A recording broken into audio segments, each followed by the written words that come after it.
मन मूस बिला मह गर्बत कर तब करत महामुगना।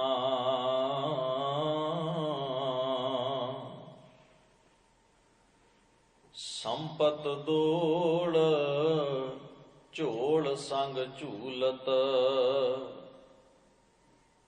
माया मगन भ्रमत घुगना।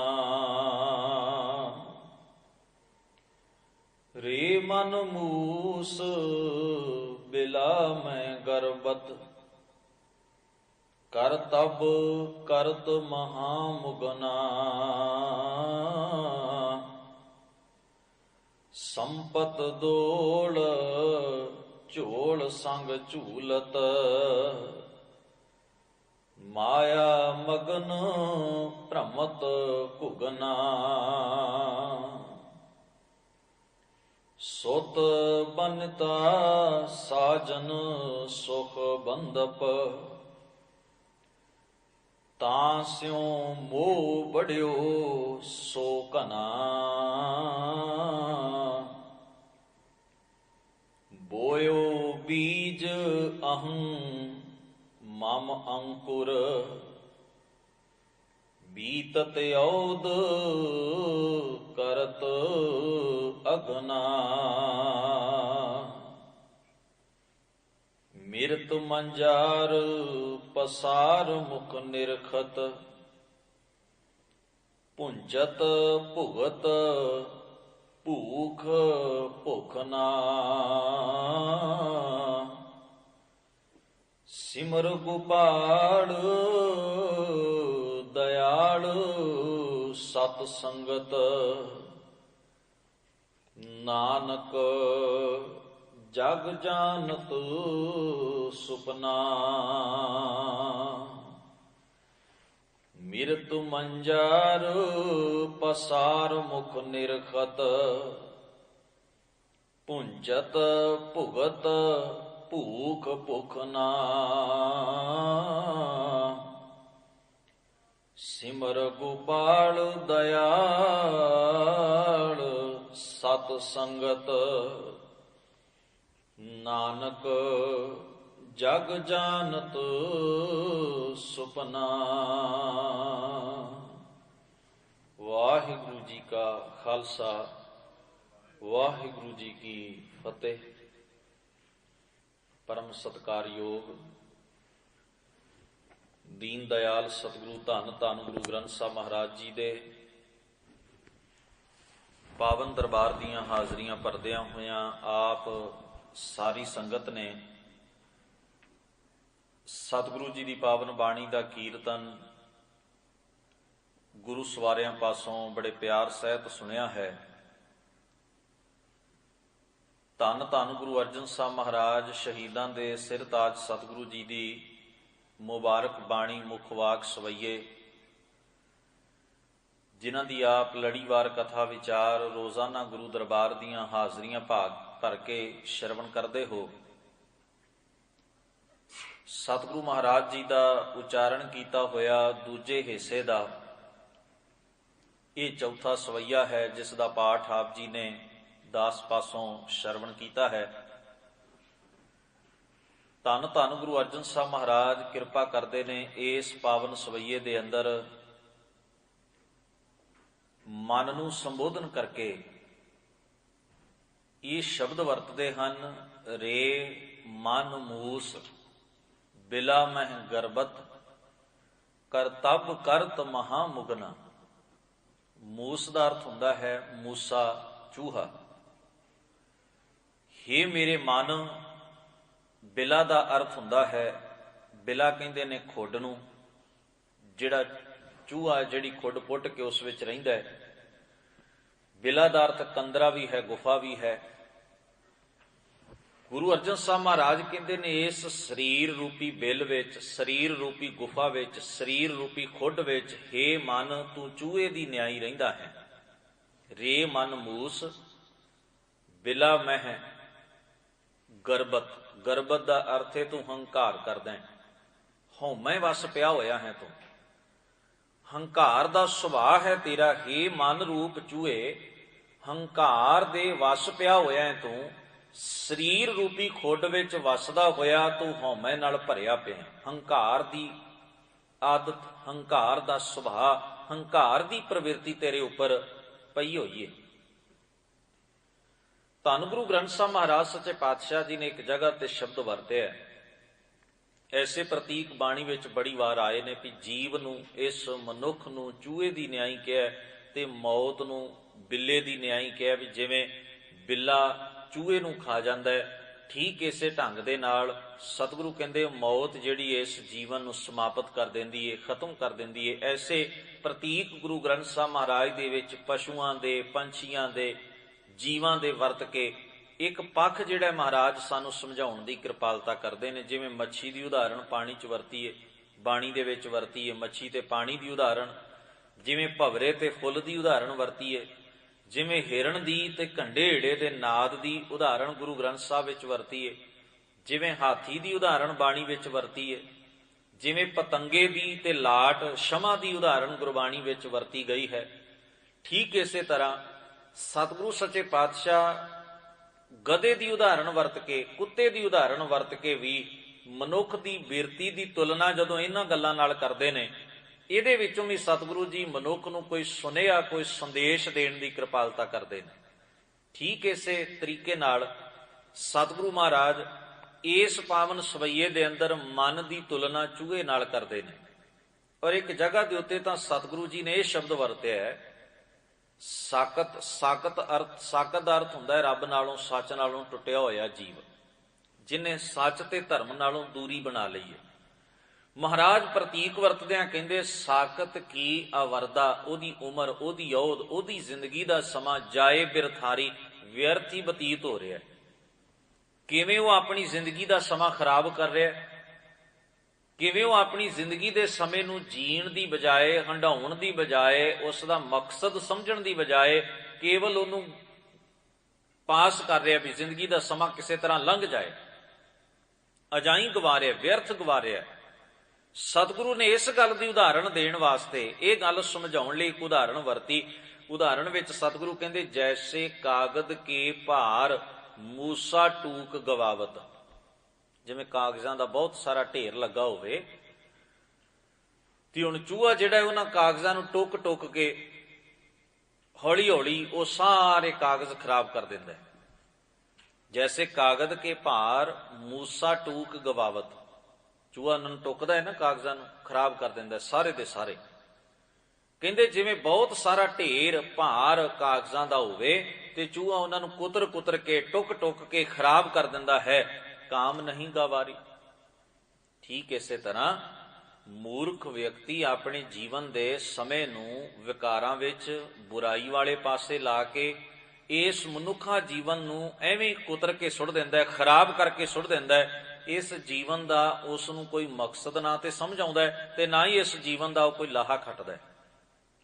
ਜਿਵੇਂ ਚੂਹੇ ਨੇ ਉਹ ਕਾਗਜ਼ ਖਰਾਬ ਕਰ ਦਿੱਤੇ। ਹੁਣ ਉਹ ਕਾਗਜ਼ ਭਾਵੇਂ ਬੜੇ ਕੀਮਤੀ ਹੋਣ, ਪਰ ਉਹਨੂੰ ਕੀ, ਉਹਦਾ ਤਾਂ ਇੱਕੋ ਹੀ ਸੁਭਾਅ ਹੈ ਨਾ ਵੀ ਕੁਤਰ ਦੇਣੇ ਨੇ, ਖਰਾਬ ਕਰ ਦੇਣੇ ਨੇ। ਠੀਕ ਇਸੇ ਢੰਗ ਦੇ ਨਾਲ ਜੀਵਨ ਬੜਾ ਬੇਸ਼ਕੀਮਤੀ ਹੈ, ਬੜਾ ਅਮੋਲਕ ਹੈ। ਗੁਰਬਾਣੀ ਨੇ ਆਖਿਆ ਇਹ ਮਨੁੱਖ ਇਸ ਜੀਵਨ ਦੀ ਕੀਮਤ ਨੂੰ ਸਮਝ, ਪਰ ਅਣਜਾਣ ਵਿਅਕਤੀ ਇਸ ਜੀਵਨ ਦੇ ਸਮੇਂ ਨੂੰ ਅਜਾਈਂ ਗਵਾਉਣ ਉੱਤੇ ਹੀ ਜ਼ੋਰ ਲਾ ਦਿੰਦਾ ਹੈ, ਚਸਕੇ ਪੂਰੇ ਕਰਨ ਦੇ ਉੱਤੇ ਬੁਰਾਈਆਂ ਦੀ ਖੱਡ ਵਿੱਚ ਡਿੱਗਦਾ ਹੈ, ਮੰਦੇ ਕਰਮ ਕਰਦਾ ਹੈ, ਅਗਿਆਨਤਾ ਦੇ ਰਾਹ ਦੇ ਉੱਤੇ ਤੁਰਦਿਆਂ ਅਗਿਆਨੀ ਬਣ ਕੇ ਹਨੇਰੇ 'ਚ ਟੱਕਰਾਂ ਖਾਂਦਾ ਹੈ ਔਰ ਆਪਣੇ ਜੀਵਨ ਦੇ ਸਮੇਂ ਨੂੰ ਐਨ ਬਰਬਾਦ ਕਰਨ ਉੱਤੇ ਪੂਰਾ ਪੂਰਾ ਜ਼ੋਰ ਲਾ ਦਿੰਦਾ ਹੈ। ਮਹਾਰਾਜ ਐਸੇ ਜੀਵਨ ਵਾਲੇ ਵਿਅਕਤੀ ਨੂੰ ਚੂਹੇ ਦੀ ਨਿਆਈ ਕਹਿੰਦੇ ਨੇ ਵੀ ਜਿਵੇਂ ਚੂਹਾ ਕੀਮਤੀ ਕਾਗਜ਼ ਵੀ ਟੋਕ ਕੇ ਸੁੱਟ ਦਿੰਦਾ, ਠੀਕ ਇਸੇ ਤਰ੍ਹਾਂ ਉਹਨੇ ਆਪਣੇ ਜੀਵਨ ਦੀ ਕੀਮਤ ਨੂੰ ਨਹੀਂ ਸਮਝਿਆ ਤੇ ਐਵੇਂ ਅਜਾਈਂ ਗਵਾ ਲਿਆ। ਹੁਣ ਇਸ ਹਿਸਾਬ ਨਾਲ ਤਾਂ ਗੁਰੂ ਮਹਾਰਾਜ ਜਿੱਥੇ ਸ਼ਬਦ ਵਰਤਦੇ ਨੇ, ਹੁਣ ਧਿਆਨ ਦੇਣਾ, ਜਦੋਂ ਉਹ ਚੂਹਾ ਕਾਗਜ਼ਾਂ ਨੂੰ ਟੁੱਕਦਾ ਹੈ ਤੇ ਕੋਈ ਗਿਆਨੀ ਨਹੀਂ ਬਣ ਜਾਂਦਾ, ਉਹਦਾ ਕੰਮ ਹੈ ਕੁਤਰ ਕੁਤਰ ਕੇ ਸੁੱਟ ਦੇਣੇ, ਖਰਾਬ ਕਰ ਦੇਣੇ, ਉਹਦੇ ਸੁਭਾਅ 'ਚ ਇਹ ਗੱਲ। ਠੀਕ ਇਸੇ ਢੰਗ ਨਾਲ ਕਈ ਵਾਰ ਵਿਅਕਤੀ ਜਿਹੜਾ ਹੈ ਉਹ ਬਹੁਤ ਸਾਰੇ ਗ੍ਰੰਥਾਂ ਦਾ ਅਧਿਐਨ ਵੀ ਕਰ ਲੈਂਦਾ, ਪਰ ਆਪਣੇ ਕਰਮ ਵਿੱਚ ਸੁਧਾਰ ਨਹੀਂ ਕਰਦਾ। ਆਪਣੇ ਉਹਦੇ ਕਰਮ ਉੱਥੇ ਹੀ ਰਹਿੰਦੇ ਨੇ, ਆਪਣਾ ਉਹਦਾ ਸੁਭਾਅ ਉਹੀ ਰਹਿੰਦਾ ਹੈ, ਪਹਿਲਾਂ ਵੀ ਈਰਖਾਲੂ ਸੀ, ਹੁਣ ਵੀ ਈਰਖਾਲੂ ਹੈ। ਪੜ੍ਹਿਆ ਬਹੁਤ ਹੈ, ਧਰਮ ਗ੍ਰੰਥ ਵੀ ਪੜ੍ਹੇ ਨੇ, ਹੋਰ ਵੀ ਬਹੁਤ ਕੁਝ ਪੜ੍ਹਿਆ ਸੰਸਾਰ ਦਾ। ਉਹਦੇ ਜੀਵਨ ਵਿੱਚ ਪਹਿਲਾਂ ਵੀ ਇੱਕ ਖੜੋਤ ਸੀ, ਅੱਜ ਵੀ ਇੱਕ ਖੜੋਤ ਹੈ। ਪੜ੍ਹਿਆ ਉਹਨੇ ਬਹੁਤ ਹੈ, ਧਰਮ ਗ੍ਰੰਥ ਵੀ ਪੜ੍ਹੇ, ਹੋਰ ਵੀ ਬਹੁਤ ਕੁਝ ਪੜ੍ਹਿਆ। ਉਹਦੇ ਜੀਵਨ ਅੰਦਰ ਪਹਿਲਾਂ ਵੀ ਵਿਕਾਰਾਂ ਦਾ ਪ੍ਰਭਾਵ ਸੀ, ਹੁਣ ਵੀ ਵਿਕਾਰਾਂ ਦਾ। ਭਾਵ ਪਹਿਲਾਂ ਵੀ ਉਹਦੇ ਤੇ ਕੋਈ ਭਰੋਸਾ ਨਹੀਂ ਸੀ ਕੀਤਾ ਜਾ ਸਕਦਾ, ਤੇ ਅੱਜ ਵੀ ਨਹੀਂ ਕੀਤਾ ਜਾ ਸਕਦਾ। ਕਿਉਂ? ਕਿਉਂਕਿ ਉਹਨੇ ਪੜ੍ਹਿਆ ਵੀ ਬਹੁਤ ਹੈ, ਧਰਮ ਗ੍ਰੰਥਾਂ ਦਾ ਪਾਠ ਵੀ ਕੀਤਾ ਹੈ, ਬਾਕੀ ਵੀ ਸਾਰਾ ਕੁਝ ਕੀਤਾ ਹੈ। ਪਰ ਜੇਕਰ ਗੁਰਬਾਣੀ ਆਖਦੀ ਹੈ ਉਹਦੇ ਜੀਵਨ ਅੰਦਰ ਕੋਈ ਫਰਕ ਨਹੀਂ ਪਿਆ, ਤੇ ਉਸ ਬੰਦੇ ਨੂੰ ਚੂਹੇ ਦੀ ਨਿਆਈ ਸਮਝੋ ਵੀ ਕਾਗਜ਼ ਕੁਤਰਨ ਵਾਲਾ ਹੈ। ਇਸ ਤੋਂ ਵੱਧ ਕੁਝ ਨਹੀਂ ਕਰ ਸਕਦਾ ਉਹ। ਜੇ ਕਿਸੇ ਗਧੇ ਉੱਪਰ ਬਹੁਤ ਸਾਰੇ ਗ੍ਰੰਥ ਲੱਦ ਦਈਏ, ਉਹਨੂੰ ਇੱਕ ਜਗ੍ਹਾ ਤੋਂ ਦੂਜੀ ਜਗ੍ਹਾ ਗ੍ਰੰਥਾਂ ਨੂੰ ਲਿਜਾਣ ਵਾਸਤੇ ਮਨੁੱਖ ਉਸ ਗਧੇ ਦੇ ਉੱਤੇ ਭਾਰ ਲੱਦ ਦੇਵੇ, ਤੇ ਇਹਦੇ ਨਾਲ ਉਹ ਗਧਾ ਗਿਆਨੀ ਨਹੀਂ ਹੋ ਜਾਂਦਾ, ਵਿਦਵਾਨ ਨਹੀਂ ਬਣ ਜਾਂਦਾ, ਸੋਝੀ ਵਾਲਾ ਨਹੀਂ ਹੋ ਜਾਂਦਾ। ਗੁਰਬਾਣੀ ਦਾ ਵੀ ਕੁਝ ਐਸਾ ਖਿਆਲ ਹੈ ਵੀ ਮਨੁੱਖ ਜਿਹੜਾ ਜੇਕਰ ਆਪਣੇ ਜੀਵਨ ਨੂੰ ਸਵਾਰਨ ਵਾਸਤੇ ਕੋਈ ਯਤਨ ਕਰਦਾ, ਕੋਈ ਯਾਰ ਕਰਦਾ ਵੀ ਆਪਣੇ ਜੀਵਨ ਚੋਂ ਅਗਿਆਨਤਾ ਕੱਢ ਲਈ, ਵਿਕਾਰ ਕੱਢ ਲਏ, ਆਪਣੇ ਜੀਵਨ ਚੋਂ ਵਹਿਮ ਭਰਮ ਪਖੰਡ ਕਰਮਕਾਂਡ ਛੱਡ ਦਿੱਤਾ, ਮੰਦੀ ਵਾਸ਼ਨਾ ਆਪਣੇ ਜੀਵਨ ਦੀ ਤਿਆਗ ਦਿੱਤੀ, ਜੋ ਖੜੋਤ ਹੈ ਜੀਵਨ ਦੀ ਉਹ ਤੋੜ ਲਈ, ਮੰਦੇ ਪਾਸੇ ਦੀ ਲਗਨ ਜਿਹੜੀ ਲੱਗੀ ਹੋਈ ਹੈ ਉਹਨੂੰ ਖਤਮ ਕਰ ਲਿਆ, ਕੁਛ ਤਬਦੀਲੀ ਜੇ ਤਾਂ ਜੀਵਨ ਵਿੱਚ ਆ ਗਈ, ਤਾਂ ਗੁਰੂ ਗ੍ਰੰਥ ਸਾਹਿਬ ਮਹਾਰਾਜ ਕਹਿੰਦੇ ਸਮਝੋ ਇਸ ਬੰਦੇ ਨੇ ਜਾਣੇ ਇਹ ਗਿਆਨੀ ਹੈ। ਗੁਰਬਾਣੀ ਉਹਨੂੰ ਗਿਆਨੀ ਕਹਿੰਦੀ ਹੈ ਜਿਹਨੇ ਕੁਝ ਪ੍ਰਾਪਤ ਕੀਤਾ ਹੈ ਆਪਣੇ ਜੀਵਨ ਅੰਦਰ। ਪਰ ਜਿਹਨੇ ਆਪਣੀ ਜ਼ਿੰਦਗੀ ਦੇ ਅੰਦਰ ਕੋਈ ਫਰਕ, ਕੋਈ ਤਬਦੀਲੀ ਪੈਦਾ ਨਹੀਂ ਕਰ ਸਕਿਆ, ਬਸ ਜਾਣਦਾ ਬਹੁਤ ਕੁਝ ਹੈ, ਮਹਾਰਾਜ ਕਹਿੰਦੇ ਇਹ ਤਾਂ ਕਾਗਜ਼ ਟੁੱਕਣ ਵਾਲਾ ਚੂਹਾ ਹੈ, ਇਹ ਤਾਂ ਭਾਰ ਢੋਣ ਵਾਲਾ ਗਧਾ ਹੈ। ਇਹਨੂੰ ਇੰਨਾ ਹੀ ਮਾਣ ਹੈ ਵੀ ਮੈਂ ਬਹੁਤ ਕੁਝ ਚੁੱਕ ਸਕਦਾ, ਮੈਂ ਬਹੁਤ ਕੁਝ ਇਕੱਠਾ ਕਰ ਲਿਆ, ਇਹ ਤੋਂ ਵੱਧ ਇਹਦੇ ਕੋਲ ਕੀ ਹੈ? ਤੁਸੀਂ ਇਤਿਹਾਸ ਦੀ ਉਹ ਸਾਖੀ ਸੁਣੀ, ਧੰਨ ਗੁਰੂ ਨਾਨਕ ਮਹਾਰਾਜ ਮਟਨ ਜਾਂਦੇ ਨੇ, ਬ੍ਰਹਮਦਾਸ ਨਾਲ ਚਰਚਾ ਹੁੰਦੀ ਹੈ। ਉਹਦੇ ਸੁਭਾਅ ਵਿੱਚ ਜਿਹੜਾ ਵੀ ਹੈ ਵਿਦਵਾਨ ਬਹੁਤ ਹੈ, ਧਰਮ ਗ੍ਰੰਥਾਂ ਦੀਆਂ ਗੱਲਾਂ ਨੂੰ ਉਂਗਲਾਂ ਤੇ ਗਿਣ ਕੇ ਰੱਖਦਾ ਉਹ, ਵੀ ਕਿਹੜੇ ਗ੍ਰੰਥ 'ਚ ਕੀ ਲਿਖਿਆ, ਕਿਵੇਂ ਲਿਖਿਆ, ਕੀ ਮਾਇਨਾ ਹੈ, ਕੀ ਮਤਲਬ ਹੈ। ਹਰ ਇੱਕ ਗੱਲ ਦਾ ਉਸ ਨੂੰ ਪਤਾ ਹੈ, ਕਿਉਂਕਿ ਉਹਦਾ ਕਰਤੱਵ, ਉਹਦਾ ਪੇਸ਼ਾ ਜਿਹੜਾ ਉਹ ਧਰਮ ਗ੍ਰੰਥਾਂ ਨੂੰ ਪੜ੍ਹਨਾ ਹੈ। ਤੇ ਵਿਦਵਤਾ ਸੀ ਬਹੁਤ, ਜਾਣਕਾਰੀ ਵੀ ਬਹੁਤ, ਪਰ ਇਹਦੇ ਨਾਲ ਨਾਲ ਉਹਦੇ ਅੰਦਰ ਇੱਕ ਹਉਮੈ ਦਾ ਪ੍ਰਭਾਵ ਜਿਹੜਾ ਸੀ, ਵੀ ਜਿਹੜਾ ਆਉਣਾ ਉਹਦੇ ਨਾਲ ਹੀ ਆਡਾ ਲਾ ਲੈਣਾ। ਮਤਲਬ ਇਹ ਹੁੰਦਾ ਹੈ ਕਈ ਵਾਰ ਨਾ ਬੰਦਾ ਦੂਸਰੇ ਨਾਲ ਗੱਲ ਇਹ ਕਰਦਾ ਹੈ ਵੀ ਮੈਨੂੰ ਸਮਝ ਆ ਜਾਏ, ਵੀ ਜੇ ਕੁਝ ਮੈਨੂੰ ਨਹੀਂ ਪਤਾ ਤੇ ਮੈਂ ਸਿੱਖ ਲਵਾਂ। ਇਹ ਬਿਰਤੀ ਬਹੁਤ ਵੱਖਰੀ ਹੈ, ਇਹ ਚੰਗੀ ਬਿਰਤੀ ਹੈ ਵੀ ਕੁਝ ਸਿੱਖਣ ਦੀ ਭਾਵਨਾ ਨਾਲ ਅਗਲੇ ਨਾਲ ਗੱਲ ਕਰਨੀ। ਕਈ ਵਾਰ ਬੰਦਾ ਇਸ ਕਰਕੇ ਗੱਲ ਸ਼ੁਰੂ ਕਰਦਾ ਵੀ ਇਹਨੂੰ ਨਹੀਂ ਪਤਾ, ਚਲੋ ਮੈਂ ਇਹਨੂੰ ਦੱਸ ਦਿਆਂ ਵੀ ਇਹਦੀ ਜਾਣਕਾਰੀ 'ਚ ਵਾਧਾ ਹੋ ਜਾਏ। ਇਹ ਵੀ ਬਿਰਤੀ ਚੰਗੀ ਹੈ, ਕਿਸੇ ਨੂੰ ਦੱਸਣਾ, ਕਿਸੇ ਦੀ ਜਾਣਕਾਰੀ 'ਚ ਵਾਧਾ ਕਰਨਾ, ਕਿਸੇ ਦਾ ਭੁਲੇਖਾ ਕੱਢਣਾ, ਕਿਸੇ ਦੀ ਅਗਿਆਨਤਾ ਖਤਮ ਕਰਨ ਦੀ ਕੋਸ਼ਿਸ਼ ਕਰਨੀ, ਇਹ ਵੀ ਇੱਕ ਚੰਗਾ ਯਤਨ ਹੈ। ਗੁਣ ਗ੍ਰਹਿਣ ਕਰਨਾ ਵੀ ਚੰਗਾ ਯਤਨ ਹੈ, ਤੇ ਗੁਣ ਵੰਡਣਾ ਵੀ ਚੰਗਾ ਯਤਨ ਹੈ। ਇਹ ਦੋਵੇਂ ਹੀ ਸਲਾਹੇ ਗਏ ਨੇ। ਇੱਕ ਤੀਸਰੀ ਕਿਸਮ ਦੀ ਬਿਰਤੀ ਹੁੰਦੀ ਹੈ ਜਿਹਦੇ ਵਿੱਚ ਬੰਦਾ ਗੱਲ ਸ਼ੁਰੂ ਕਰਦਾ ਹੈ ਅਗਲੇ ਨੂੰ ਹਰਾਉਣ ਵਾਸਤੇ, ਨੀਵਾਂ ਵਿਖਾਉਣ ਵਾਸਤੇ, ਮੂਰਖ ਸਾਬਤ ਕਰਨ ਵਾਸਤੇ, ਅਗਿਆਨੀ ਸਾਬਤ ਕਰਨ ਵਾਸਤੇ, ਔਰ ਆਪਣੇ ਆਪ ਨੂੰ ਮਹਾਂਗਿਆਨੀ, ਵਿਦਵਾਨ, ਬੜਾ ਸੋਝੀ ਵਾਲਾ, ਚਤੁਰ ਚਲਾਕ ਇਹ ਸਾਬਤ ਕਰਨ ਵਾਸਤੇ। ਜਿਹੜੀ ਇਸ ਕਿਸਮ ਦੀ ਗੱਲਬਾਤ ਹੈ ਨਾ, ਗੁਰੂ ਗ੍ਰੰਥ ਸਾਹਿਬ ਮਹਾਰਾਜ ਦੀ ਮੁਬਾਰਕ ਬਾਣੀ ਇਹਨੂੰ ਤਾਂ ਘੱਟੋ ਘੱਟ ਪ੍ਰਵਾਨ ਹੀ ਨਹੀਂ ਕਰਦੀ। ਮਹਾਰਾਜ ਕਹਿੰਦੇ ਇਹ ਕੀ ਤਰੀਕਾ ਹੋਇਆ ਵੀ ਆਪਣੀ, ਜੇ ਸਾਨੂੰ ਮੰਨ ਲਓ ਕਿਸੇ ਨੂੰ ਜਾਣਕਾਰੀ ਜ਼ਿਆਦਾ ਹੈ, ਉਹ ਦੂਜੇ ਨੂੰ ਇਸ ਕਰਕੇ ਗੱਲਬਾਤ ਸ਼ੁਰੂ ਕਰੇ ਵੀ ਇਹਨੂੰ ਮੈਂ ਮੂਰਖ ਸਾਬਤ ਕਰ ਦਿਆਂ, ਮੈਂ ਗਿਆਨੀ ਸਾਬਤ ਹੋ ਜਾਵਾਂ, ਮੈਨੂੰ ਬਹੁਤ ਸੋਝੀ ਇਸ ਗੱਲ ਦਾ, ਮੈਂ ਪ੍ਰਭਾਵ ਪਾ ਲਵਾਂ, ਤੇ ਇਹਨੂੰ ਮੈਂ ਅਹਿਸਾਸ ਕਰਾ ਦਿਆਂ ਵੀ ਤੂੰ ਤੇ ਮੂਰਖ ਹੈ, ਤੈਨੂੰ ਤਾਂ ਪਤਾ ਹੀ ਕੱਖ ਨਹੀਂ, ਮੈਨੂੰ ਬਹੁਤ ਪਤਾ ਹੈ। ਕਈ ਬੰਦੇ ਗੱਲਬਾਤ ਹੀ ਇਸ ਲਹਿਜ਼ੇ ਵਿੱਚ ਸ਼ੁਰੂ ਕਰਦੇ ਨੇ, ਉਹਨਾਂ ਦਾ ਮਕਸਦ ਹੀ ਇਹੋ ਹੁੰਦਾ ਹੈ। ਐਸੇ ਵਿਅਕਤੀਆਂ ਨੂੰ ਗੁਰੂ ਬਾਣੀ ਆਖਦੀ ਹੈ, ਜਗ ਕਊਆ ਮੁਖ ਚੁੰਚ ਗਿਆਨ, ਅੰਤਰ ਲੋਭ ਝੂਠ ਅਭਿਮਾਨ, ਬਿਨ ਨਾਮੈ ਪਾਜ ਲਹਿਗ ਨਿਦਾਨ। ਵੀ ਉਹ ਕਾਂ ਦੀ ਨਿਆਈ ਨੇ, ਉਹਨਾਂ ਦੀ ਚੁੰਝ ਜਿਹੜੀ ਹੈ ਉਹ ਜਾਣਕਾਰੀ ਨਾਲ ਭਰੀ ਰਹਿੰਦੀ ਹੈ, ਗਿਆਨ ਨਾਲ, ਸੰਸਾਰ ਦੇ ਗਿਆਨ ਨਾਲ ਭਰੀ ਰਹਿੰਦੀ ਹੈ ਚੁੰਝ, ਮੂੰਹ ਭਰਿਆ ਰਹਿੰਦਾ ਵੀ ਜਿੱਥੇ ਵੀ ਖਲੋਣਗੇ ਆਪਣੀ ਵਿਦਵਤਾ ਜ਼ਾਹਰ ਕਰਦੇ ਰਹਿਣਗੇ।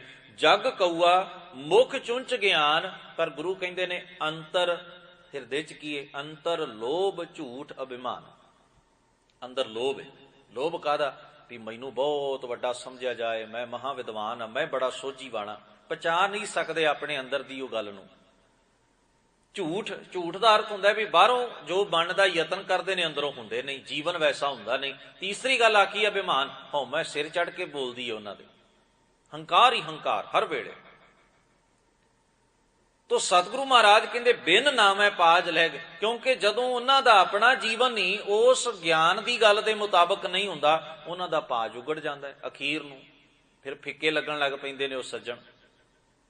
ਉਹਨਾਂ ਦੇ ਕੋਲ ਬੈਠਣਾ ਇੱਕ ਬੜਾ ਹੀ ਔਖਾ ਸਮਾਂ ਬਣ ਜਾਂਦਾ ਹੈ ਵੀ ਜਿੰਨਾ ਸਮਾਂ ਉਹਨਾਂ ਕੋਲ ਬੈਠੋ ਐਵੇਂ ਪ੍ਰਤੀਤ ਹੁੰਦਾ ਵੀ ਜਿਵੇਂ ਕੋਈ ਸਜ਼ਾ ਕੱਟ ਰਹੇ, ਕਿਉਂਕਿ ਉਹਦੀਆਂ ਹੰਕਾਰ ਦੀਆਂ ਗੱਲਾਂ ਸੁਣਨੀਆਂ ਪੈਂਦੀਆਂ ਨੇ।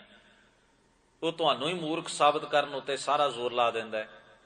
ਉਹ ਆਪਣੇ ਆਪ ਨੂੰ ਵਡਿਆਉਣ ਉੱਤੇ ਹੀ ਹਰ ਵੇਲੇ ਹਰ ਘੜੀ ਜ਼ੋਰ ਲਾਉਂਦਾ ਰਹਿੰਦਾ ਹੈ, ਆਪਣੀ એનર્ਜੀ ਵੇਸਟ ਕਰਦਾ ਰਹਿੰਦਾ। ਹੁਣ ਐਸੇ ਮਾਹੌਲ ਦੇ ਵਿੱਚ ਬਹਿਣਾ ਕੌਣ ਪਸੰਦ ਕਰਦਾ ਹੈ? ਤੇ ਜੇ ਬਹਿਣਾ ਪੈ ਜਾਏ ਤੇ ਬੜੀ ਕਠਿਨ ਸਮੱਸਿਆ ਹੈ, ਬੜਾ ਔਖਾ ਵਿਸ਼ਾ ਹੈ। ਸਤਿਗੁਰੂ ਗੁਰੂ ਗ੍ਰੰਥ ਸਾਹਿਬ ਮਹਾਰਾਜ ਜੀ ਆਖਦੇ ਨੇ, ਜੇਕਰ ਮਨੁੱਖ ਦੇ ਅੰਦਰ ਗੁਣ ਵੰਡਣ ਦੀ ਭਾਵਨਾ, ਕਿਸੇ ਨੂੰ ਚੰਗਾ ਬਣਾਉਣ ਦੀ, ਇਹ ਵੀ ਬੜੀ ਚੰਗੀ ਗੱਲ ਹੈ। ਆਪ ਗੁਣ ਸਿੱਖਣ ਦੀ ਭਾਵਨਾ, ਇਹ ਵੀ ਬੜੀ ਚੰਗੀ ਗੱਲ ਹੈ। ਪਰ ਦੂਜੇ ਨੂੰ ਮੂਰਖ ਸਾਬਤ ਕਰਕੇ ਆਪਣੇ ਆਪ ਨੂੰ ਜੇ ਗਿਆਨੀ ਸਾਬਤ ਕਰਨ ਦੀ ਭਾਵਨਾ ਹੈ, ਇਹ ਬੜੀ ਘਟੀਆ ਗੱਲ ਹੈ, ਬਹੁਤ ਘਟੀਆ। ਖੜੋਤ ਹੁੰਦੀ ਹੈ ਕਿਸੇ ਬੰਦੇ ਦੇ ਅੰਦਰ ਕਈ ਵਾਰ ਐਸਾ ਔਗਣ ਪੈਦਾ ਹੋ ਜਾਂਦਾ ਹੈ, ਉਹ ਉਸ ਔਗਣ ਨੂੰ ਕਮਾਉਂਦਾ ਰਹਿੰਦਾ, ਉਹਦੇ ਸੁਭਾਅ ਦੀ ਆਦਤ ਬਣ ਜਾਂਦੀ ਹੈ।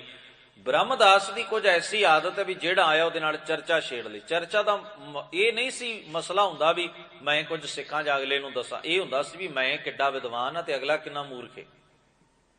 ਪਤਾ ਨਹੀਂ ਕਿੰਨਿਆਂ ਨਾਲ ਉਹਨੂੰ ਚਰਚਾ ਕੀਤੀ ਹੈ। ਧੰਨ ਗੁਰੂ ਨਾਨਕ ਮਹਾਰਾਜ ਸੱਚੇ ਪਾਤਸ਼ਾਹ ਜਦੋਂ ਉੱਥੇ ਪਹੁੰਚਦੇ ਨੇ, ਜਨਮ ਸਾਖੀ ਵਿੱਚ ਲਿਖਿਆ, ਦਾਤਾਰ ਗੁਰੂ ਨਾਨਕ ਮਹਾਰਾਜ ਜੀ ਨੇ ਕੁਝ ਚਮੜੇ ਦੇ ਵਸਤੂਆਂ ਤਨ ਤੇ ਪਹਿਨੀਆਂ ਹੋਈਆਂ ਸਨ, ਕਿਉਂਕਿ ਮਹਾਰਾਜ ਕਸ਼ਮੀਰ ਵੱਲੋਂ ਯਾਤਰਾ ਕਰਕੇ ਆਏ ਸਨ ਔਰ ਉਧਰ ਠੰਡ ਦਾ ਸਮਾਂ ਸੀ। ਇਸ ਕਰਕੇ ਮਹਾਰਾਜ ਨੂੰ ਵੇਖ ਕੇ ਮਟਨ ਓਂਕਾਰ ਦਾ ਇੱਕ ਬੜਾ ਪੁਰਾਣਾ ਮੰਦਿਰ ਸੀ, ਜਿਸ ਜਗ੍ਹਾ ਦੇ ਉੱਤੇ ਧੰਨ ਗੁਰੂ ਨਾਨਕ ਮਹਾਰਾਜ ਜਾ ਕੇ ਰੁਕੇ। ਇੱਥੋਂ ਦੇ ਵਿਦਵਾਨ ਵੀ, ਇੱਥੋਂ ਦੇ ਪੰਡਿਤ ਵੀ ਬੜੇ ਪ੍ਰਸਿੱਧ ਸਨ। ਉਸ ਦੇਸ਼ ਦੇ ਅੰਦਰ ਆਪਣੀ ਵਿਦਵਤਾ ਔਰ ਧਰਮ ਗ੍ਰੰਥਾਂ ਦੀ ਜਾਣਕਾਰੀ ਦੇ ਪੱਖੋਂ, ਜਿਵੇਂ ਕਾਂਸ਼ੀ ਦੇ ਪੰਡਿਤ ਬੜੇ ਪ੍ਰਸਿੱਧ ਸਨ, ਇੱਥੋਂ ਦੇ ਪੰਡਿਤ ਵੀ ਇਤਿਹਾਸਕਾਰਾਂ ਨੇ ਲਿਖੇ ਬੜੇ ਪ੍ਰਸਿੱਧ ਸਨ। ਮਟਨ ਤੋਂ ਥੋੜੀ ਦੂਰ ਇੱਕ ਪਿੰਡ ਪੈਂਦਾ ਹੈ ਬੀਜ ਬਿਹਾੜਾ, ਉੱਥੋਂ ਦਾ ਰਹਿਣ ਵਾਲਾ ਸੀ ਇਹ ਪੰਡਿਤ ਬ੍ਰਹਮਦਾਸ। ਬੜੀ ਰਿਸਪੈਕਟ ਸੀ, ਬੜਾ ਸਤਿਕਾਰ ਸੀ ਆਲੇ ਦੁਆਲੇ, ਕਿਉਂਕਿ ਵਿਦਵਾਨ ਬੜਾ ਸੀ ਔਰ ਪੀੜ੍ਹੀ ਦਰ ਪੀੜ੍ਹੀ ਇਹਨਾਂ ਦੇ ਖਾਨਦਾਨ ਵਿੱਚ ਵਿਦਵਤਾ ਦੀ, ਧਰਮ ਗ੍ਰੰਥਾਂ ਨੂੰ ਪੜ੍ਹਨ ਸਮਝਣ ਸਮਝਾਉਣ ਦੀ ਗੱਲ ਚੱਲਦੀ ਆ ਰਹੀ ਸੀ। ਤੇ ਸੁਭਾਵਕ ਇਹ ਪੜ੍ਹਾਈ, ਇਹ ਜਾਣਕਾਰੀ, ਧਰਮ ਗ੍ਰੰਥਾਂ ਦੀ ਜਿਹੜੀ ਸੋਝੀ ਹੈ, ਇਹ ਪਰਿਵਾਰ ਵਿੱਚ ਮੁੱਢੋਂ ਹੀ ਵਿਰਾਸਤ ਵਿੱਚ ਮਿਲਦੀ ਆਈ ਹੈ। ਖੈਰ, ਜੋ ਮੈਂ ਗੱਲ ਕਹਿਣੀ ਚਾਹੁੰਦਾ ਵੀ ਉਸ ਜਗ੍ਹਾ ਤੇ ਗੁਰੂ ਨਾਨਕ ਮਹਾਰਾਜ ਨਾਲ ਜਦੋਂ ਸਤਿਗੁਰੂ ਜੀ ਨੂੰ ਇਹਨੇ ਵੇਖਿਆ, ਮਹਾਰਾਜ ਦਾ ਨਾਮ ਤਾਂ ਸੁਣਿਆ ਹੋਇਆ ਸੀ, ਤੇ ਵੇਖ ਕੇ ਇਹਨੇ ਪਹਿਲਾ ਸਵਾਲ ਕੀਤਾ ਵੀ ਤੁਸੀਂ ਆਪਣੇ ਤਨ ਤੇ ਚਮੜਾ ਕਿਉਂ ਧਾਰਨ ਕੀਤਾ ਹੋਇਆ? ਤੁਸੀਂ ਸ਼ਾਸਤਰਾਂ ਦੀ ਮਰਿਆਦਾ ਦੇ ਮੁਤਾਬਕ ਕਿਉਂ ਨਹੀਂ ਚੱਲਦੇ? ਇਹਦੇ ਸਵਾਲ ਸਨ। ਗੁਰੂ ਨਾਨਕ ਮਹਾਰਾਜ ਸੱਚੇ ਪਾਤਸ਼ਾਹ ਜੀ ਉਹਨੂੰ ਸਮਝਾਉਂਦੇ ਨੇ ਵੀ ਮਨੁੱਖ ਦਾ ਕਿਰਦਾਰ ਉਚੇਰਾ ਹੋਣਾ ਚਾਹੀਦਾ ਹੈ। ਜੇਕਰ ਮਨੁੱਖ ਦੇ ਜੀਵਨ ਵਿੱਚ ਸੋਝੀ ਆ ਜਾਏ, ਉਹਦਾ ਕਿਰਦਾਰ ਉੱਚਾ ਹੋ ਜਾਏ, ਉਹਦੇ ਕੰਮ ਉੱਚੇ ਹੋ ਜਾਣ, ਤੇ ਫਿਰ ਕੀ ਮੁਸ਼ਕਲ ਹੈ? ਚਮੜਾ ਮੈਂ ਤਨ ਉੱਤੇ ਪਹਿਨਿਆ, ਇਹ ਤਾਂ ਆਪਣੇ ਤਨ ਦੀ ਸਹੂਲਤ ਵਾਸਤੇ ਪਹਿਨਿਆ, ਕਿਉਂਕਿ ਇੱਧਰ ਦੇ ਇਲਾਕੇ ਵਿੱਚ ਮੈਨੂੰ ਜ਼ਰੂਰਤ ਸੀ। ਇਹਦੇ ਨਾਲ ਤਾਂ ਕੋਈ ਮਰਿਆਦਾ ਨਹੀਂ ਟੁੱਟਦੀ, ਇਹਦੇ ਨਾਲ ਤਾਂ ਕੋਈ ਵੀ ਮਨੁੱਖ ਦੇ ਮਨ ਨੂੰ ਕੋਈ ਅਸਰ ਨਹੀਂ ਹੁੰਦਾ। ਇਹ ਤਾਂ ਤਨ ਦੀ ਇੱਕ ਲੋੜ ਹੈ, ਮੈਂ ਪਹਿਨ ਲਿਆ। ਜਿਵੇਂ ਸਾਡੇ ਸੱਜਣ ਕਹਿੰਦੇ ਨੇ ਚਮੜੇ ਦੀ ਬੈਲਟ ਲਾ ਕੇ ਗੁਰਦੁਆਰੇ ਆ ਗਿਆ, ਇਹੋ ਜਿਹੀਆਂ ਗੱਲਾਂ ਕਰਨਗੇ। ਕਈ ਕਹਿਣਗੇ ਜੀ ਇਹਨੇ ਐਵੇਂ ਕਰ ਲਿਆ, ਇਹਨੇ ਐਵੇਂ। ਇਹ ਕੋਈ ਮਸਲੇ ਨਹੀਂ ਹਨ। ਤਨ ਦੀ ਸਹੂਲਤ ਵਾਸਤੇ ਪਹਿਨਣਾ। ਦੂਸਰੀ ਗੱਲ ਇਹ ਵੀ ਇਹ ਹੈ ਸਮਾਜਿਕ ਇੱਕ ਰਵਾਇਤ ਵੀ ਭੜਕੀਲਾ ਪਹਿਰਾਵਾ ਨਾ ਹੋਵੇ, ਸਰੀਰ ਨੂੰ ਕਸ਼ਟ ਦੇਣ ਵਾਲਾ। ਇੰਨੀ ਕੁ ਤਾਂ ਗੱਲ ਹਰ ਕਾਮਨ ਸੈਂਸ ਜਿਹਨੂੰ ਅਸੀਂ ਕਹਿੰਦੇ ਆ, ਨੈਤਿਕਤਾ ਦੇ ਤੌਰ ਦੇ ਉੱਤੇ ਅਸੀਂ ਸਮਾਜ ਦੀਆਂ ਕੁਝ ਰੀਤਾਂ ਬਣਾਈਆਂ ਨੇ, ਉਹ ਇੱਕ ਵੱਖਰੀ ਗੱਲ ਹੈ। ਪਰ ਕਈ ਲੋਕ ਕਹਿਣਗੇ ਇਹਦੇ ਨਾਲ ਧਰਮ ਟੁੱਟ ਗਿਆ ਵੀ ਜੇ ਕਿਸੇ ਨੇ ਚਮੜੇ ਦੀ ਕੋਈ चीज़ अपने तन ते पहनी है वर्दी के तौर के उत्ते अपने शरीर की सेफ्टी लई, तो वो कहते हैं इहदे नाल धर्म नूं खतरा पै गया, धर्म की मर्यादा टुट गई। कोई मर्यादा नहीं टुटती है, बंदा भी तो चमड़े का ही है ना। ਇਹੋ ਜਿਹੇ ਭਰਮ ਭੁਲੇਖੇ ਜਿਹੜੇ ਨੇ ਸਾਡੇ ਮਨਾਂ ਦੇ ਅੰਦਰ ਟਿਕਾ ਦਿੱਤੇ ਜਾਂਦੇ ਨੇ। ਉਹਨੂੰ ਵੀ ਇਹ ਭੁਲੇਖਾ ਸੀ, ਕਈ ਵਾਰ ਸੋਚੀਦਾ ਵੀ ਉਹੋ ਹੀ ਗੱਲਾਂ ਨੇ ਜਿਨ੍ਹਾਂ ਨਾਲ ਪੁਰਾਣੇ ਲੋਕਾਂ ਨੂੰ ਦੋ ਚਾਰ ਹੋਣਾ ਪਿਆ, ਉਹੋ ਹੀ ਅੱਜ ਤੱਕ ਅਸੀਂ ਖਿੱਚੀ ਆਉਂਦੇ ਹਾਂ, ਚੁੱਕੀ ਆਉਂਦੇ ਹਾਂ, ਔਰ ਅੱਜ ਵੀ ਉਹੀ ਭੁਲੇਖੇ ਸਾਡੇ ਮਨਾਂ ਅੰਦਰ ਭਰੇ ਪਏ ਨੇ। ਖੈਰ, ਗੁਰੂ ਨਾਨਕ ਮਹਾਰਾਜ ਜੀ ਨੇ ਆਖਿਆ ਵੀ ਮਨੁੱਖ ਦਾ ਜੇ ਕਿਰਦਾਰ ਉੱਚਾ ਹੁੰਦਾ ਹੈ, ਰੱਬ ਦੇ ਗੁਣਾਂ ਨਾਲ ਜੁੜ ਕੇ, ਸਚਾਈ ਨੂੰ ਕਮਾ ਕੇ, ਧਰਮ ਨੂੰ ਕਮਾ ਕੇ, ਤਾਂ ਇਹਦੇ 'ਚ ਸ਼ਾਸਤਰਾਂ ਦੀ ਮਰਿਆਦਾ ਦੇ ਪਾਬੰਦ ਰਹਿਣ ਵਾਲੀ ਕਿਹੜੀ ਗੱਲ ਹੈ। ਖੈਰ, ਗੁਰੂ ਨਾਨਕ ਮਹਾਰਾਜ ਉਹਨੂੰ ਜੋ ਉਪਦੇਸ਼ ਦਿੰਦੇ ਨੇ, ਸਤਿਗੁਰੂ ਜੀ ਕਹਿੰਦੇ ਨੇ, ਨਾਨਕ ਲੇਖੈ ਇੱਕ ਗੱਲ ਹੋਰ ਹਉਮੈ ਝਖਣਾ ਝਾਕ। ਖਾਤੇ ਵਿੱਚ ਲੇਖੇ ਵਿੱਚ ਇੱਕੋ ਗੱਲ ਹੈ, ਬਾਕੀ ਤਾਂ ਹਉਮੈ ਦੀਆਂ ਝੱਖਾਂ ਨੇ ਵੀ ਮੈਂ ਆਹ ਕਰਦਾ, ਮੈਨੂੰ ਆਹ ਪਤਾ, ਮੈਨੂੰ ਇਹ ਤਾਂ ਠੀਕ ਹੈ, ਪਤਾ ਹੋਣਾ, ਜਾਣਕਾਰੀ ਹੋਣੀ, ਇਹ ਚੰਗੀ ਗੱਲ ਹੈ। ਪਰ ਜੇ ਆਪਣੇ ਜੀਵਨ ਅੰਦਰ, ਸਤਿਗੁਰੂ ਮਹਾਰਾਜ ਆਖਦੇ, ਜੇ ਆਪਣੀ ਜ਼ਿੰਦਗੀ ਦੇ ਅੰਦਰ ਹੀ ਖੜੋਤ ਭਰੀ ਪਈ ਹੈ ਤੇ ਲਾਭ ਕੀ ਨਿਕਲਿਆ। ਸੋ ਕੁੱਲ ਮਿਲਾ ਕੇ ਇਹ ਹੈ, ਗੁਰੂ ਮਹਾਰਾਜ ਕਹਿੰਦੇ, ਜਿਉਂ ਕਾਗਦ ਕੇ ਭਾਰ ਮੂਸਾ ਟੂਕ ਗਵਾਵਤ। ਜਿਵੇਂ ਚੂਹਾ ਕਾਗਜ਼ਾਂ ਨੂੰ ਟੋਕ ਟੋਕ ਕੇ, ਕੁਤਰ ਕੁਤਰ ਕੇ ਖਰਾਬ ਕਰ ਦਿੰਦਾ ਹੈ, ਠੀਕ ਇਸੇ ਤਰ੍ਹਾਂ ਜੇ ਮਨੁੱਖ ਨੇ ਗਿਆਨ ਨਹੀਂ ਕਮਾਇਆ, ਸੱਚ ਨਹੀਂ ਲਿਆਂਦਾ ਜੀਵਨ 'ਚ, ਕਿਰਦਾਰ ਨੂੰ ਸਵਾਰਨ ਦੀ ਕੋਸ਼ਿਸ਼ ਨਹੀਂ ਕੀਤੀ, ਆਪਣੇ ਅੰਦਰ ਦੀਆਂ ਉਲਝਣਾਂ ਨੂੰ ਸੁਲਝਾਉਣ ਵਾਸਤੇ ਕੋਈ ਯਤਨ ਆਰ ਨਹੀਂ ਕੀਤਾ, ਤੇ ਗੁਰੂ ਗ੍ਰੰਥ ਸਾਹਿਬ ਮਹਾਰਾਜ ਆਖਦੇ ਨੇ, ਭਾਵੇਂ ਤੂੰ ਬਹੁਤ ਦੁਨੀਆ ਦੀ ਜਾਣਕਾਰੀ ਰੱਖਦਾ ਹੋਵੇਂ, ਭਾਵੇਂ ਤੂੰ ਬੜੇ ਧਰਮ ਗ੍ਰੰਥ ਪੜ੍ਹੇ ਹੋਣ, ਇਹਦੇ ਨਾਲ ਕੀ ਫਰਕ ਪੈਂਦਾ। ਪੜ੍ਹੇ ਨਾ ਪੜ੍ਹੇ ਕੋਈ ਬਰਾਬਰ ਹੋ ਗਏ ਨਾ, ਜਦੋਂ ਕਮਾਇਆ ਹੀ ਕੱਖ ਨਹੀਂ, ਹੰਢਾਇਆ ਹੀ ਕੱਖ ਨਹੀਂ। ਇਸ ਲਈ ਗੁਰੂ ਗ੍ਰੰਥ ਸਾਹਿਬ ਕਹਿੰਦੇ, ਪੜ੍ਹਿਆ ਮੂਰਖ ਆਖੀਐ ਜਿਸ ਲੱਭ ਲੋਭ ਅਹੰਕਾਰ। ਜਿੰਨੀ ਮਾੜੀ ਅਗਿਆਨਤਾ ਹੈ ਨਾ, ਗੌਰ ਕਰਨਾ, ਅਗਿਆਨਤਾ ਬੜੀ ਮਾੜੀ ਹੈ। ਅਗਿਆਨਤਾ ਦੇ ਵਿੱਚ ਜੀਣਾ ਵੀ ਕੋਈ ਜੀਣਾ ਹੈ, ਉਹ ਤਾਂ ਸਜ਼ਾ ਕੱਟਣ ਬਰਾਬਰ ਹੈ, ਪਸ਼ੂਆਂ ਵੱਤ ਜੀਣਾ। ਜਿਵੇਂ ਅਗਿਆਨਤਾ ਵਿੱਚ ਜੀਣਾ ਬਹੁਤ ਵੱਡੀ ਸਜ਼ਾ ਹੈ ਮਨੁੱਖ ਵਾਸਤੇ, ਇਹ ਧਾਰਮਿਕ ਮਹਾਨ ਪੁਰਖਾਂ ਨੇ ਵੀ ਗੱਲ ਕਹੀ, ਜਿਵੇਂ ਕਿ ਗੁਰੂ ਗ੍ਰੰਥ ਸਾਹਿਬ ਦੀ ਬਾਣੀ ਦੇ ਰਚੇਤਾ ਮਹਾਂਪੁਰਖ ਵੀ ਕਹਿੰਦੇ ਨੇ, ਸੰਸਾਰ ਦੇ ਸੂਝਵਾਨ ਲੋਕਾਂ ਨੇ ਵੀ ਗੱਲ ਵੀ, ਅਗਿਆਨਤਾ ਸਭ ਤੋਂ ਵੱਡੀ ਸਜ਼ਾ ਹੈ ਮਨੁੱਖ ਦੇ ਜੀਵਨ ਲਈ। ਜਿਹੜਾ ਅਗਿਆਨਤਾ 'ਚ ਜੀਂਦਾ ਹੈ, ਬੇਸਮਝੀ 'ਚ ਜੀਂਦਾ ਹੈ, ਸਮਝੋ ਉਹਨੇ ਆਪਣਾ ਜੀਵਨ ਤਬਾਹ ਕਰ ਲਿਆ। ਕਿੱਡਾ ਵੱਡਾ ਉਸ ਬੰਦੇ ਦੇ ਜੀਵਨ ਨਾਲ ਧੱਕਾ ਹੈ ਅਗਿਆਨਤਾ 'ਚ। ਇਸ ਕਰਕੇ ਚਲਾਕ ਲੋਕ ਪਤਾ ਕੀ ਕਰਦੇ ਨੇ, ਜਿਨ੍ਹਾਂ ਨੂੰ ਉਹਨਾਂ ਨੇ ਵਰਤਣਾ ਹੋਵੇ ਨਾ, ਉਹਨਾਂ ਨੂੰ ਸਭ ਤੋਂ ਪਹਿਲਾ ਹਥਿਆਰ ਉਹ ਵਰਤਦੇ ਨੇ ਉਹਨਾਂ ਦੇ ਉੱਤੇ, ਉਹਨਾਂ ਨੂੰ ਕਿਸੇ ਵੀ ਗਿਆਨ ਤੋਂ ਕੋਰਿਆਂ ਰੱਖਦੇ ਨੇ, ਸੋਝੀ ਨਹੀਂ ਆਉਣ ਦਿੰਦੇ, ਸਮਝ ਨਹੀਂ ਆਉਣ ਦਿੰਦੇ, ਕਿਉਂਕਿ ਬੇਸਮਝ ਜਿਹੜੇ ਰਹਿਣਗੇ ਨਾ, ਉਹ ਦੂਜਿਆਂ ਦੀ ਵਿਗਾੜ ਕੱਢਣਗੇ। ਜੇ ਉਹਨੂੰ ਸਮਝ ਆ ਗਈ, ਉਹ ਹੱਕ ਮੰਗੇਗਾ, ਬੜੀ ਵੱਡੀ ਗੱਲ ਹੈ।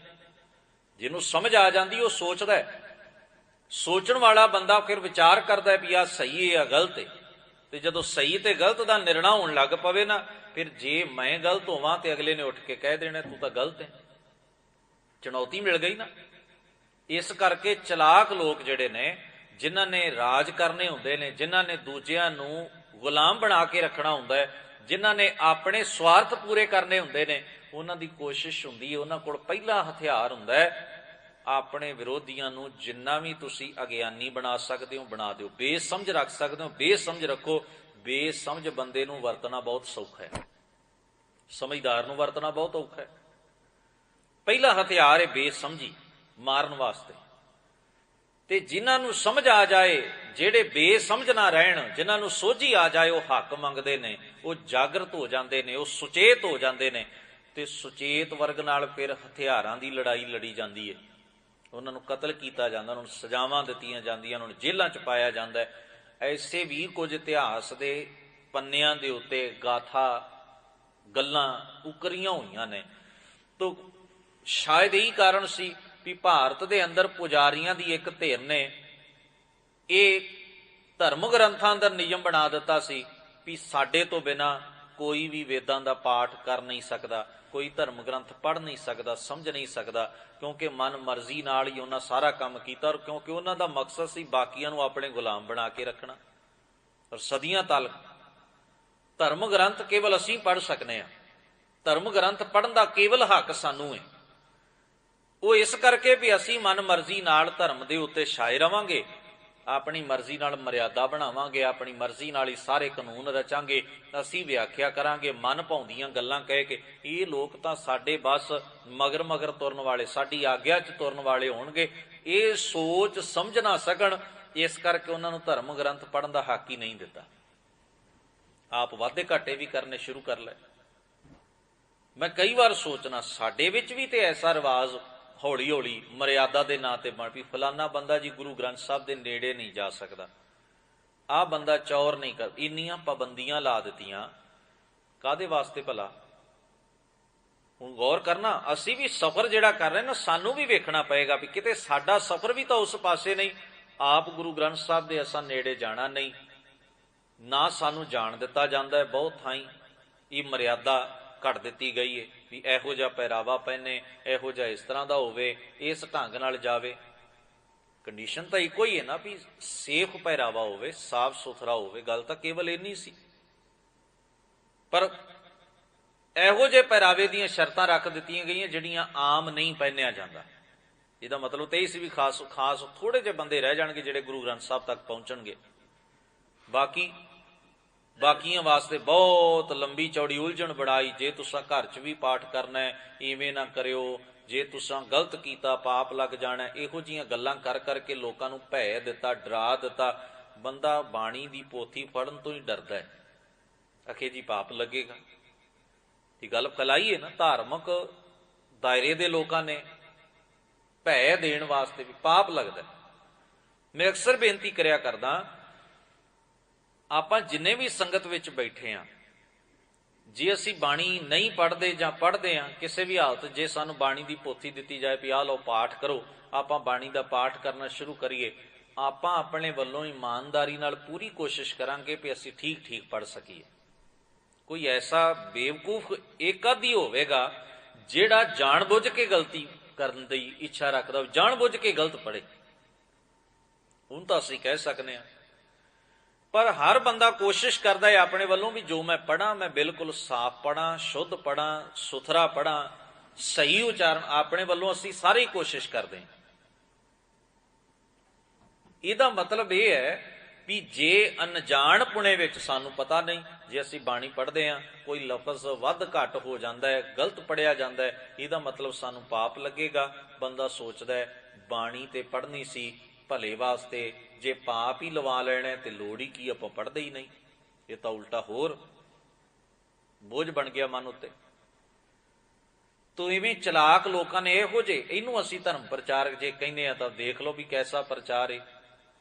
ਹੁਣ ਮੈਂ ਐਸੇ ਸੱਜਣਾ ਨੂੰ ਸਵਾਲ ਕਰਦਾ ਵੀ ਤੁਸੀਂ ਆਪ ਹੀ ਆਪਣੀਆਂ ਗੱਲਾਂ ਨੂੰ ਕੱਟਦੇ ਹੋ। ਇੱਕ ਪਾਸੇ ਕਹਿੰਦੇ ਹੋ ਬਾਣੀ ਨਾਲ ਜੁੜਦਾ ਜਿਹੜਾ ਉਹਦੇ ਪਾਪ ਲੈ ਜਾਂਦੇ ਨੇ, ਉਹਨੂੰ ਸੋਝੀ ਮਿਲ ਜਾਂਦੀ ਏ, ਉਹ ਧਰਮੀ ਬਣ ਜਾਂਦਾ। ਇੱਕ ਪਾਸੇ ਐਸਾ ਪ੍ਰਚਾਰ ਕਰਦੇ ਹੋ, ਦੂਜੇ ਪਾਸੇ ਲੋਕਾਂ ਨੂੰ ਇਹੋ ਜਿਹੀ ਸਿੱਖਿਆ ਦਿੰਦੇ ਹੋ ਵੀ ਜੇ ਤੁਸੀਂ ਬਾਣੀ ਪੜ੍ਹੀ ਗਲਤ ਪੜ੍ਹੀ ਪਾਪ ਲੱਗ ਜਾਣਾ। ਵੀ ਕਮਾਲ ਏ, ਨਾਲੇ ਬਾਣੀ ਪਾਪ ਲਾ ਰਹੀ ਏ ਨਾਲੇ ਲਾ ਰਹੀ ਏ। ਦੋਵੇਂ ਗੱਲਾਂ ਕਿਵੇਂ ਹੋ ਗਈਆਂ? ਜਦੋਂ ਬੱਚਾ ਬੋਲਣਾ ਸਿੱਖਦਾ ਹੈ ਨਾ, ਉਹਨੂੰ ਬੋਲਣਾ ਨਹੀਂ ਆਉਂਦਾ। ਜਿਹੜੇ ਸ਼ਬਦ ਅਸੀਂ ਉਹਦੇ ਕੰਨਾਂ ਵਿੱਚ ਪਾਉਂਦੇ ਆ ਉਹੋ ਹੀ ਉਹ ਵਿਚਾਰਾ ਹੌਲੀ ਹੌਲੀ ਦੁਹਰਾਉਂਦਾ ਹੈ, ਤੇ ਕੋਈ ਉਹਦਾ ਉਚਾਰਨ ਨਹੀਂ ਹੁੰਦਾ। ਕੋਈ ਉਹਦੀ ਆਵਾਜ਼ ਥਥਕਾ ਕੇ ਬੜੇ ਅੱਧੇ ਪਚੱਧੇ ਜਿਹੇ ਟੁੱਟੇ ਭੱਜੇ ਜਿਹੇ ਸ਼ਬਦ ਬੋਲਦਾ, ਪਰ ਕਿੱਡਾ ਚੰਗਾ ਲੱਗਦਾ ਉਹ। ਮਾਂ ਖੁਸ਼ ਹੁੰਦੀ ਹੈ ਬੱਚਾ ਬੋਲਣਾ ਸਿੱਖ ਰਿਹਾ, ਬਾਪ ਖੁਸ਼ ਹੁੰਦਾ। ਅਸੀਂ ਕਦੇ ਗੁੱਸਾ ਕੀਤਾ ਬੱਚੇ ਦੀ ਗੱਲ ਦਾ? ਅਸੀਂ ਗੁਰੂ ਦੇ ਬੱਚਿਆਂ ਦੀ ਨਿਆਈ ਆ। ਜਦੋਂ ਅਸੀਂ ਪੜ੍ਹਨਾ ਸ਼ੁਰੂ ਕਰਾਂਗੇ ਨਾ, ਗੁਰੂ ਗੁੱਸਾ ਨਹੀਂ ਕਰੇਗਾ, ਗੁਰੂ ਪ੍ਰਸੰਨ ਹੋਏਗਾ, ਖੁਸ਼ ਹੋਏਗਾ ਵੀ ਸਿੱਖ ਗੁਰੂ ਦੇ ਬੋਲ ਬੋਲਣੇ ਸਿੱਖ ਰਿਹਾ ਹੈ। ਦੂਸਰੀ ਗੱਲ, ਜਿਹੜਾ ਵਿਅਕਤੀ ਪੜ੍ਹੇਗਾ ਹੀ ਨਹੀਂ ਉਹਨੂੰ ਕਿਵੇਂ ਪਤਾ ਲੱਗੇਗਾ ਵੀ ਸਹੀ ਕਿਵੇਂ ਪੜ੍ਹਨਾ, ਗਲਤ ਕਿਵੇਂ ਪੜ੍ਹਨਾ? ਇਹੋ ਜਿਹੀਆਂ ਘਟੀਆ ਕਿਸਮ ਦੀਆਂ ਗੱਲਾਂ ਜਦੋਂ ਅਸੀਂ ਧਰਮ ਦੀਆਂ ਸਟੇਜਾਂ ਤੋਂ ਸਾਖੀਆਂ ਬਣਾ ਬਣਾ ਕੇ ਪ੍ਰਚਾਰੀਆਂ, ਤਾਂ ਇਹਨੂੰ ਅਸੀਂ ਕਿਹਾ ਜੀ ਬੜਾ ਪ੍ਰਚਾਰ ਹੋ ਰਿਹਾ ਜੀ ਸਿੱਖੀ ਦਾ। ਔਰ ਤੁਸੀਂ ਵੇਖ ਲਓ ਇਹੋ ਜਿਹੇ ਪ੍ਰਚਾਰ ਨੇ ਸਾਨੂੰ ਕਿੱਥੇ ਲਿਆ ਕੇ ਖੜਾ ਕਰ ਦਿੱਤਾ। ਲੋਕ ਕਹਿੰਦੇ ਜੀ ਫਲਾਨੇ ਗੁਰਦੁਆਰੇ ਫਲਾਨੇ ਡੇਰੇ ਬੜੀ ਮਰਿਆਦਾ ਰੱਖੀ ਜਾਂਦੀ ਏ, ਬੜੀ ਸੋਚ ਰੱਖੀ ਜਾਂਦੀ ਏ। ਇਹ ਕਾਹਦੀ ਸੋਚ ਹੈ ਜਿਹੜੀ ਗੁਰੂ ਗ੍ਰੰਥ ਸਾਹਿਬ ਨਾਲੋਂ ਸਾਨੂੰ ਦੂਰ ਹੀ ਕਰੀ ਜਾ ਰਹੀ ਹੈ? ਚਾਰ ਬੰਦੇ ਪੁਜਾਰੀਆਂ ਵਾਂਗ, ਬ੍ਰਾਹਮਣਾਂ ਵਾਂਗ ਕੇਵਲ ਗੁਰੂ ਗ੍ਰੰਥ ਸਾਹਿਬ ਦੇ ਚੌਗਿਰਦੇ ਰਹਿ ਜਾਂਦੇ ਨੇ, ਬਾਕੀ ਸੰਗਤ ਡਰਦੀ ਨੇੜੇ ਹੀ ਨਹੀਂ ਜਾਂਦੀ। ਹੁਣ ਇਹਨੂੰ ਤੁਸੀਂ ਸਿੱਖੀ ਦਾ ਪ੍ਰਚਾਰ ਕਹੋ ਤੇ ਗੱਲ ਵੱਖਰੀ ਹੈ। ਇਹਨੂੰ ਗੁਰੂ ਨਾਲ ਜੋੜਨਾ ਕਿਹਾ ਜਾਂਦਾ, ਨਹੀਂ ਇਹਨੂੰ ਆਪਣੇ ਨਾਲ ਜੋੜਨਾ ਕਿਹਾ ਜਾਂਦਾ। ਇੱਕ ਸੂਖਮ ਢੰਗ ਏ, ਸਿੱਧਾ ਸਮਝ ਨਹੀਂ ਆਉਂਦਾ। ਮਰਿਆਦਾ ਦੇ ਨਾਮ ਦੇ ਉੱਤੇ, ਸੁਚਮਤਾਈ ਦੇ ਨਾਮ ਦੇ ਉੱਤੇ, ਪਵਿੱਤਰਤਾ ਦੇ ਨਾਮ ਦੇ ਉੱਤੇ, ਪਾਪ ਲੱਗਣ ਤੇ ਲਾਉਣ ਦੇ ਨਾਮ ਦੇ ਉੱਤੇ ਬੜੇ ਅਨਰਥ ਕਰਦਾ ਹੈ ਪੁਜਾਰੀ। ਸਦੀਆਂ ਤੋਂ ਸਾਰੇ ਧਰਮਾਂ 'ਚ ਇਹ ਮਾਇਆ ਜਾਲ ਫੈਲਿਆ, ਔਰ ਸਾਡੇ 'ਚ ਵੀ ਬਹੁਤ ਡੂੰਘੀਆਂ ਜੜ੍ਹਾਂ ਪਾ ਗਿਆ ਹੈ, ਬਹੁਤ ਡੂੰਘੀਆਂ।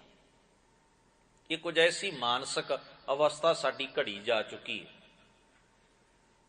ਗੁਰੂ ਕੇ ਪਿਆਰ ਵਾਲਿਓ, ਜਦੋਂ ਅਸੀਂ ਧੰਨ ਗੁਰੂ ਗ੍ਰੰਥ ਸਾਹਿਬ ਮਹਾਰਾਜ, ਔਰ ਸਾਖੀ ਮੈਨੂੰ ਨਹੀਂ ਸਮਝ ਆਉਂਦੀ ਵੀ ਇਹ ਸਾਖੀ ਦਾ ਕੀ ਮਤਲਬ ਹੋ ਸਕਦਾ ਹੈ। ਇਹ ਠੀਕ ਹੈ, ਬਾਣੀ ਸ਼ੁੱਧ ਪੜ੍ਹਨੀ ਚਾਹੀਦੀ ਹੈ, ਕੋਸ਼ਿਸ਼ ਹਰ ਬੰਦਾ ਹੀ ਕਰਦਾ ਹੈ। ਜਿਹੜਾ ਵੀ ਬਾਣੀ ਪੜ੍ਹਨ ਦੀ ਕੋਸ਼ਿਸ਼ ਕਰਦਾ ਹੈ, ਹੌਲੀ ਹੌਲੀ ਜੇ ਉਹ ਪੜ੍ਹੇਗਾ ਤੇ ਉਹਨੂੰ ਸਮਝ ਆਉਣੀ ਸ਼ੁਰੂ ਹੋ ਜਾਏਗੀ ਵੀ ਆਹ ਸ਼ਬਦ ਇਵੇਂ ਨਹੀਂ, ਇਵੇਂ ਬੋਲਣਾ। ਮੈਨੂੰ ਨਹੀਂ ਪਤਾ ਉਹ ਸਾਖੀ ਕਿਵੇਂ ਆਈ ਹੈ, ਉਹਦਾ ਕੀ ਭਾਵ, ਲਿਖਣ ਵਾਲੇ ਕੀ ਸਮਝਾਉਣਾ ਚਾਹੁੰਦੇ ਸਨ। ਵੀ ਗੁਰੂ ਗੋਬਿੰਦ ਸਿੰਘ ਸਾਹਿਬ ਮਹਾਰਾਜ ਲੰਘ ਰਹੇ ਨੇ, ਇੱਕ ਸਿੱਖ ਨੇ ਬਾਣੀ ਦੀ ਪੰਕਤੀ ਪੜ੍ਹੀ, ਕਰਤੇ ਕੀ ਮਿਤ ਕਰਤਾ ਜਾਣੈ।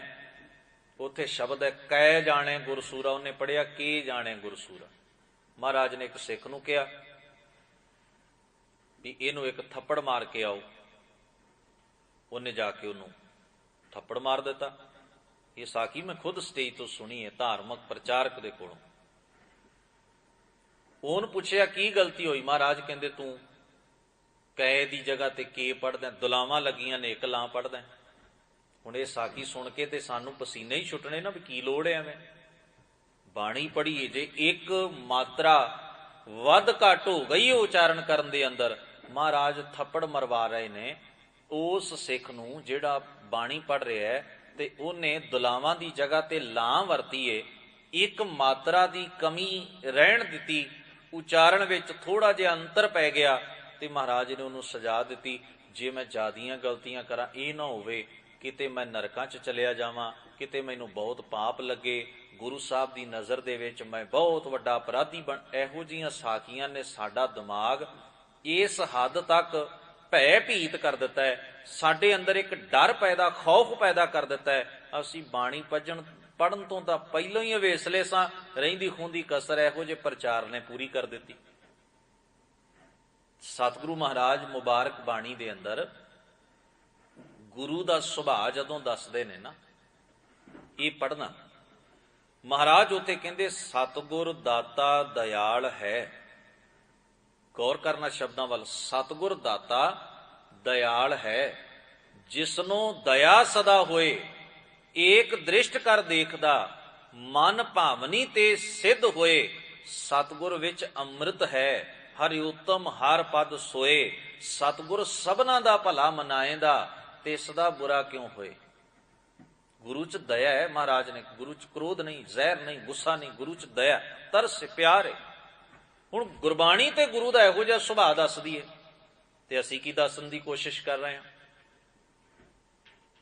ਇਹ ਕੋਈ ਕਹਾਣੀਆਂ ਸਾਖੀਆਂ ਨਹੀਂ ਸਨ ਵੀ ਇਹ ਅਸੀਂ ਸਮਝਿਆ ਬੜਾ ਪ੍ਰਚਾਰ, ਇਹ ਗੁਰੂ ਦੀ ਗੱਲ ਹੋ ਰਹੀ ਹੈ। ਇਹ ਕੋਈ ਗੁਰੂ ਦੀ ਗੱਲ ਨਹੀਂ ਹੈ, ਇਹ ਗੁਰੂ ਦੇ ਸੁਭਾਅ ਨੂੰ ਲੁਕਾਉਣ ਦੀ ਗੱਲ ਹੈ।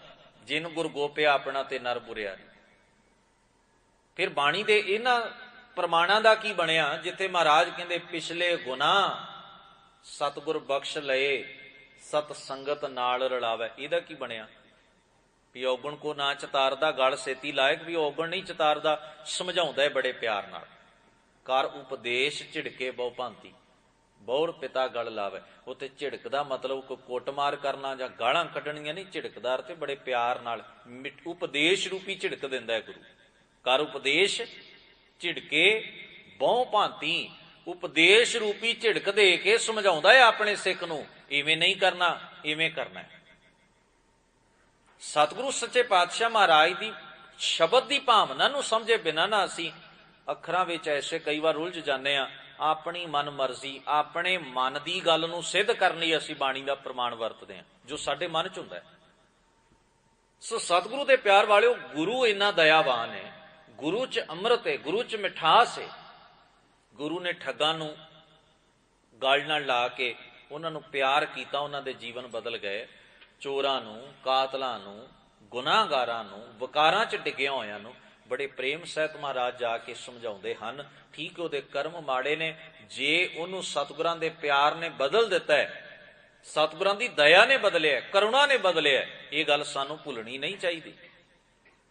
ਤੋ ਗਰੀਬ ਨਵਾਜ ਧੰਨ ਗੁਰੂ ਅਰਜਨ ਸਾਹਿਬ ਮਹਾਰਾਜ ਜੀ ਜੋ ਸ਼ਬਦ ਵਰਤਦੇ ਨੇ ਬਾਣੀ ਅੰਦਰ, ਤੋ ਮੈਂ ਬੇਨਤੀ ਇਹ ਕਰ ਰਿਹਾ ਸਾਂ ਵੀ ਜੇ ਕਮਾਇਆ ਨਹੀਂ ਨਾ ਗਿਆ ਜੀਵਨ ਦੇ ਅੰਦਰ ਇਹ ਸਾਰਾ ਕੁਝ, ਹੁਣ ਉਹ ਵਿਦਵਤਾ ਜਿਹੜੀ ਸੀ ਚੰਦ ਬੰਦਿਆਂ ਨੇ ਆਪਣੀ ਕੰਟਰੋਲ ਵਿੱਚ ਕਰ ਲਈ, ਆਪਣੀ ਮੁੱਠ ਵਿੱਚ ਕਰ ਲਈ ਵੀ ਸਾਡੀ ਮਰਜ਼ੀ ਨਾਲ ਹੀ ਕੋਈ ਪੜ੍ਹੇਗਾ ਅਸੀਂ ਪੜ੍ਹਾਵਾਂਗੇ, ਤੇ ਪੜ੍ਹੇਗਾ ਕੋਈ ਅਸੀਂ ਪੜ੍ਹ ਦਿਆਂਗੇ, ਤੁਹਾਨੂੰ ਲੋੜ ਹੀ ਕੋਈ ਨਹੀਂ। ਅੱਜ ਵੀ ਤੇ ਐਸਾ ਹੀ ਵਿਹਾਰ ਹੈ। ਤੋ ਇਹਦਾ ਇੱਕੋ ਹੀ ਤਰੀਕਾ ਹੁੰਦਾ ਹੈ ਵੀ ਵੱਧ ਤੋਂ ਵੱਧ ਲੋਕਾਂ ਨੂੰ ਅਗਿਆਨੀ ਰੱਖੋ। ਲੋਕਾਂ ਦੀ ਅਗਿਆਨਤਾ ਸਿਸਟਮ ਨੂੰ ਬੜੀ ਰਾਸ ਆਉਂਦੀ ਹੈ। ਤਾਕਤਵਰ ਹਕੂਮਤ ਕਰਨ ਵਾਲੀ ਔਰ ਲੋਕਾਂ ਨੂੰ ਲੁੱਟ ਖੋਹ ਕਰਨ ਵਾਲੇ ਲੋਕਾਂ ਨੂੰ ਅਗਿਆਨਤਾ ਬਹੁਤ ਰਾਸ ਆਉਂਦੀ ਹੈ। ਉਹਨਾਂ ਦਾ ਪਹਿਲਾ ਹਥਿਆਰ ਹੁੰਦਾ ਹੈ ਦੂਸਰੇ ਦੀ ਬੇਸਮਝੀ ਦਾ ਫਾਇਦਾ ਛੇਤੀ ਲਿਆ ਜਾ ਸਕਦਾ।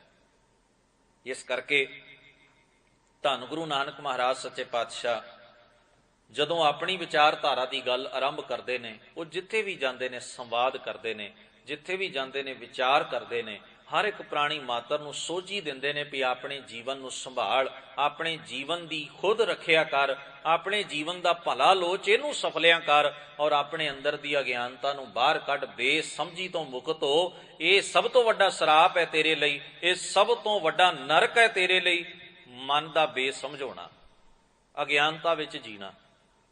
ਇਸ ਕਰਕੇ ਮਹਾਰਾਜ ਧੰਨ ਗੁਰੂ ਗ੍ਰੰਥ ਸਾਹਿਬ ਜੀ ਦੀ ਮੁਬਾਰਕ ਬਾਣੀ ਜਿਹੜੀ ਹੈ ਉਹ ਗਿਆਨ ਰੂਪ ਹੈ। ਸਤਿਗੁਰੂ ਦਾ ਜੋ ਸਰੂਪ ਹੈ ਉਹ ਗਿਆਨ ਰੂਪ ਹੈ। ਧੰਨ ਗੁਰੂ ਅਰਜਨ ਸਾਹਿਬ ਮਹਾਰਾਜ ਜੀ ਸਮਝਾਉਂਦਿਆਂ ਹੋਇਆਂ ਕਹਿੰਦੇ ਨੇ ਸਾਕਤ ਦਾ ਜੀਵਨ ਚੂਹੇ ਦੇ ਸਮਾਨ ਹੈ। ਉਹ ਆਪਣੀ ਜ਼ਿੰਦਗੀ ਨੂੰ ਕੁਤਰ ਕੇ ਟੁੱਕ ਕੇ ਖਰਾਬ ਕਰ ਦਿੰਦਾ ਹੈ, ਪਰ ਆਪਣੇ ਜੀਵਨ ਅੰਦਰ ਸੁਚੱਜਾ ਜਿਉਣ ਢੰਗ ਪੈਦਾ ਨਹੀਂ ਕਰਦਾ। ਇਹ ਤੁਲਨਾ ਕੀਤੀ ਮਹਾਰਾਜ ਨੇ ਬਾਣੀ ਦੇ ਅੰਦਰ। ਹੁਣ ਗੁਰੂ ਅਰਜਨ ਸਾਹਿਬ ਜੀ ਕਹਿੰਦੇ ਨੇ, ਹੇ ਮੇਰੇ ਮਨ ਤੂੰ ਚੂਹੇ ਦੀ ਨਿਆਈ ਹੈ, ਸਰੀਰ ਰੂਪੀ ਖੁੱਡ ਵਿੱਚ ਬਿੱਲ ਵਿੱਚ ਤੂੰ ਵਸਦਾ ਤੇ ਹੰਕਾਰੀ ਹੋਇਆ ਪਿਆ। ਹਉਮੈ ਦਾ ਰੋਗ ਤੈਨੂੰ ਚੰਬੜਿਆ, ਬੜਾ ਹੰਕਾਰ ਹੈ ਤੈਨੂੰ।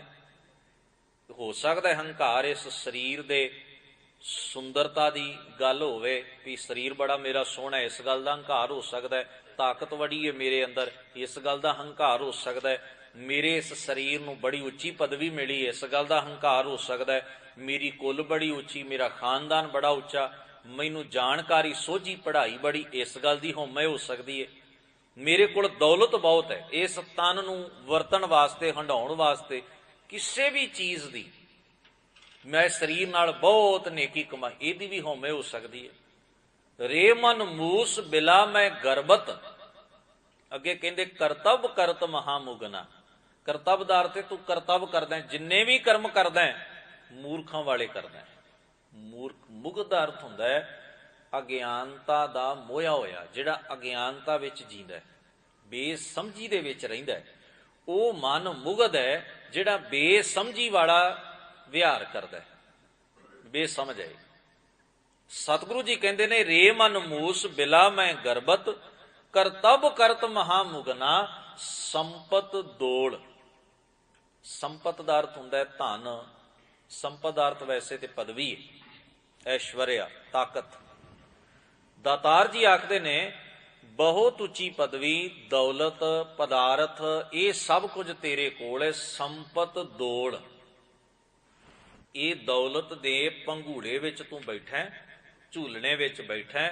ਝੂਲ ਸੰਗ ਝੂਲਤ, ਹੁਲਾਰੇ ਲੈ ਲੈ ਕੇ ਤੂੰ ਇਹ ਝੂਟੇ ਲੈ ਰਿਹਾ ਹੈ।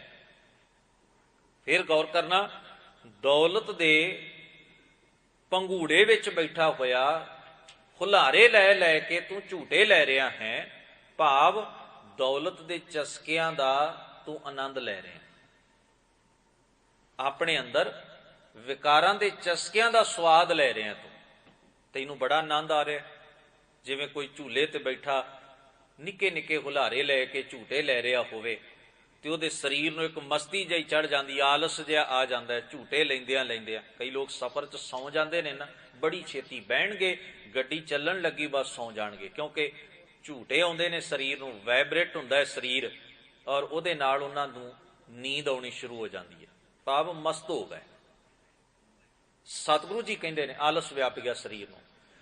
ਸਤਿਗੁਰੂ ਕਹਿੰਦੇ ਮਾਇਆ ਦੇ ਝੂਲੇ ਉੱਤੇ ਬਹਿ ਕੇ, ਪੰਘੂੜੇ ਵਿੱਚ ਬਹਿ ਕੇ, ਪੀਂਘ ਉੱਤੇ ਬੈਠ ਕੇ ਤੂੰ ਬੜੇ ਮਿੱਠੇ ਮਿੱਠੇ ਹੁਲਾਰੇ ਲੈ ਰਿਹਾ, ਝੂਟੇ ਲੈ ਰਿਹਾ ਤੇ ਸੌਂ ਰਿਹਾ ਤੂੰ ਬੜੇ ਮਜ਼ੇ ਨਾਲ, ਬੜੇ ਆਨੰਦ ਨਾਲ। ਭਾਵ ਕਿ ਚਸਕੇ ਭੋਗਦਾ ਤੇ ਉਹਦੇ ਚੋਂ ਤੈਨੂੰ ਆਨੰਦ ਆਉਂਦਾ, ਤੈਨੂੰ ਸਵਾਦ ਆਉਂਦਾ। ਉਹ ਜਿਹੜਾ ਤੂੰ ਸਵਾਦ ਮਾਣ ਰਿਹਾ ਨਾ, ਸਤਿਗੁਰੂ ਮਹਾਰਾਜ ਉਸ ਪਰਥਾਏ ਕਹਿੰਦੇ ਨੇ ਮਾਇਆ ਮਗਨ, ਉਸ ਮਾਇਆ 'ਚ ਤੂੰ ਮਗਨ ਹੋਇਆ ਪਿਆ। ਹੁਣ ਇਹਦਾ ਮਤਲਬ ਇਹ ਨਾ ਕਰ, ਮਾਇਆ ਦਾ ਅਰਥ ਫਿਰ ਮੈਂ ਦੁਹਰਾ ਦਿਆਂ, ਸਤਿਗੁਰੂ ਜੀ ਬਾਣੀ ਦੇ ਅੰਦਰ ਮਾਇਆ ਦਾ ਭਾਵ ਇਹ ਸਾਰਾ ਸੰਸਾਰ, ਅਸੀਂ ਸਭ ਮਾਇਆ ਦੇ ਵਿੱਚ ਹੀ ਆਉਂਦੇ ਹਾਂ। ਪਰ ਜਿੱਥੇ ਮਨੁੱਖ ਨੂੰ ਸਮਝਾਇਆ ਜਾ ਰਿਹਾ ਵੀ ਮਾਇਆ 'ਚ ਮਗਨ ਨਹੀਂ ਹੋਣਾ, ਉੱਥੇ ਮਤਲਬ ਇਹ ਬੁਰਾਈ ਵਿੱਚ ਨਹੀਂ ਡਿੱਗਣਾ, ਵਿਕਾਰੀ ਨਹੀਂ ਹੋਣਾ, ਆਪਣੇ ਆਚਰਣ ਨੂੰ ਨੀਵਾਂ ਨਹੀਂ ਕਰਨਾ, ਔਗਣਾਂ ਦੇ ਵਸ ਪੈ ਕੇ ਆਪਣਾ ਜੀਵਨ ਤਬਾਹ ਨਹੀਂ ਕਰਨਾ। ਉੱਥੇ ਮਾਇਆ ਦਾ ਮਤਲਬ ਇਹ ਹੈ। ਵੈਸੇ ਤੇ ਅਸੀਂ ਸਾਰੇ ਮਾਇਆ 'ਚ ਹੀ ਆਉਂਦੇ ਹਾਂ, ਮਾਇਆ ਦਾ ਅਰਥ ਪਸਾਰਾ ਹੈ। ਜਿਹੜੇ ਕਹਿੰਦੇ ਸਨ ਅਸੀਂ ਮਾਇਆ ਤਿਆਗ ਦਿੱਤੀ, ਗੁਰੂ ਗ੍ਰੰਥ ਸਾਹਿਬ ਉਹਨਾਂ ਨੂੰ ਕਹਿੰਦੇ ਨੇ ਵੀ ਕੈਸੀ ਮੂਰਖਤਾਈ ਦੀ ਗੱਲ ਹੈ, ਕਿਵੇਂ ਤਿਆਗੀ ਜਾ ਸਕਦੀ ਹੈ, ਤੁਸੀਂ ਤੇ ਖੁਦ ਵੀ ਮਾਇਆ ਦਾ ਹੀ ਇੱਕ ਹਿੱਸਾ ਹੋ। ਮਾਇਆ ਦਾ ਅਰਥ ਹੈ ਸਾਰਾ ਪਸਾਰਾ। ਤੋ ਉੱਥੇ ਗੁਰੂ ਮਹਾਰਾਜ ਕਹਿੰਦੇ ਮਾਇਆ ਤਜੀ ਤਾਂ ਕਿਆ ਭਇਆ, ਜੋ ਮਾਨ ਤਜਿਆ ਨਹੀਂ ਜਾਏ। ਮਾਨ ਮੁਨੀ ਮੁਨਵਰ ਗਲੇ ਮਾਨ ਸਭ ਹੈ। ਜਿਨ੍ਹਾਂ ਨੇ ਕੁਝ ਛੱਡਿਆ ਨਾ, ਉਹਨਾਂ ਕੂਕ ਕੇ ਲੋਕਾਂ ਨੂੰ ਆਖਿਆ ਵੀ ਵੇਖੋ ਲੋਕੋ, ਅਸੀਂ ਤੇ ਘਰ ਛੱਡ ਦਿੱਤਾ ਹੈ। ਸਾਰੀ ਦੁਨੀਆ ਕੋਲੋਂ ਉਹਨਾਂ ਨੇ ਵਾਹ ਵਾਹ ਬਟੋਰ ਲਈ। ਹਰ ਬੰਦਾ ਚਾਹੁੰਦਾ ਹੈ ਨਾ ਮੈਨੂੰ ਕ੍ਰੈਡਿਟ ਮਿਲੇ, ਜੋ ਵੀ ਮੈਂ ਕੀਤਾ ਉਹਦਾ ਕ੍ਰੈਡਿਟ ਮੈਨੂੰ ਮਿਲਣਾ ਚਾਹੀਦਾ। ਘਰ ਛੱਡਣ ਵਾਲੇ ਨੇ ਸੋਚਿਆ ਏਡਾ ਵੱਡਾ ਮੈਂ ਤਿਆਗ ਕੀਤਾ, ਜੇ ਚਾਰ ਲੋਕਾਂ ਵਾਹ ਵਾਹ ਨਾ ਕੀਤੀ ਤੇ ਫਾਇਦਾ ਕੀ ਹੋਇਆ। ਹੁਣ ਲੋਕਾਂ ਕੋਲੋਂ ਵਾਹ ਵਾਹ ਸੁਣਨ ਦੀ ਆਦਤ ਪੈ ਗਈ, ਹਉਮੈ ਹੰਕਾਰ ਇੱਕ ਅੰਦਰ ਪੈਦਾ ਹੋ ਗਿਆ। ਸਤਿਗੁਰੂ ਕਹਿੰਦੇ ਮਾਣ ਅਭਿਮਾਨ ਇਹ ਅੰਦਰ ਟਿਕ ਗਿਆ। ਹੁਣ ਲੋਕ ਵਾਹ ਵਾਹ ਕਰਦੇ ਨੇ, ਬੜਾ ਚਾਅ ਚੜ੍ਹਦਾ, ਨਹੀਂ ਕਰਦੇ ਜਿਹੜੇ ਉਹਨਾਂ ਤੇ ਗੁੱਸਾ ਆਉਂਦਾ। ਗੱਲ ਇਹ ਹੈ, ਮਹਾਰਾਜ ਕਹਿੰਦੇ ਨੇ ਫਿਰ ਵੀ ਤੇ ਅੰਦਰ ਦੀ ਉਲਝਣ ਤੇ ਗਈ ਨਾ, ਬੰਦਾ ਉੱਥੇ ਦਾ ਉੱਥੇ ਹੀ ਖੜਾ। ਜਿਹੜਾ ਆਖੇ ਨਾ ਵੀ ਨਹੀਂ ਇਹ ਤਾਂ ਕੋਈ ਵੱਡੀ ਗੱਲ ਨਹੀਂ, ਉਹਦੇ ਨਾਲ ਦੁਰਵਿਹਾਰ ਕਰਦੇ ਨੇ ਲੋਕ। ਬੜੇ ਲੋਕ ਨੇ ਜਿਹੜੇ ਇਹ ਦਾਅਵੇ ਕਰਦੇ ਨੇ, ਜਿੱਥੇ ਜਿੱਥੇ ਕੋਈ ਜਾਂਦਾ ਹੈ ਉਹਨੂੰ ਉਹ ਵਡਿਆਉਣ ਦੀ ਕੋਸ਼ਿਸ਼ ਹੀ ਕਰਦਾ ਹੈ। ਪਰ ਜੇ ਅਸੀਂ ਨਿਰਪੱਖ ਹੋ ਕੇ ਗੁਰਬਾਣੀ ਦੇ ਸਿਧਾਂਤ ਮੁਤਾਬਕ ਦੇਖਣ ਦਾ ਯਤਨ ਕਰੀਏ, ਲੋਕ ਕਹਿੰਦੇ ਬਾਬਾ ਜੀ ਨੇ ਜਿਉਂ ਘਰ ਨਿੱਕੇ ਜਿਹੇ ਹੁੰਦੇ ਸਨ, ਜਦੋਂ ਡੇਰੇ ਆਏ ਉਦੋਂ ਬਾਅਦ ਘਰ ਹੀ ਨਹੀਂ ਗਏ।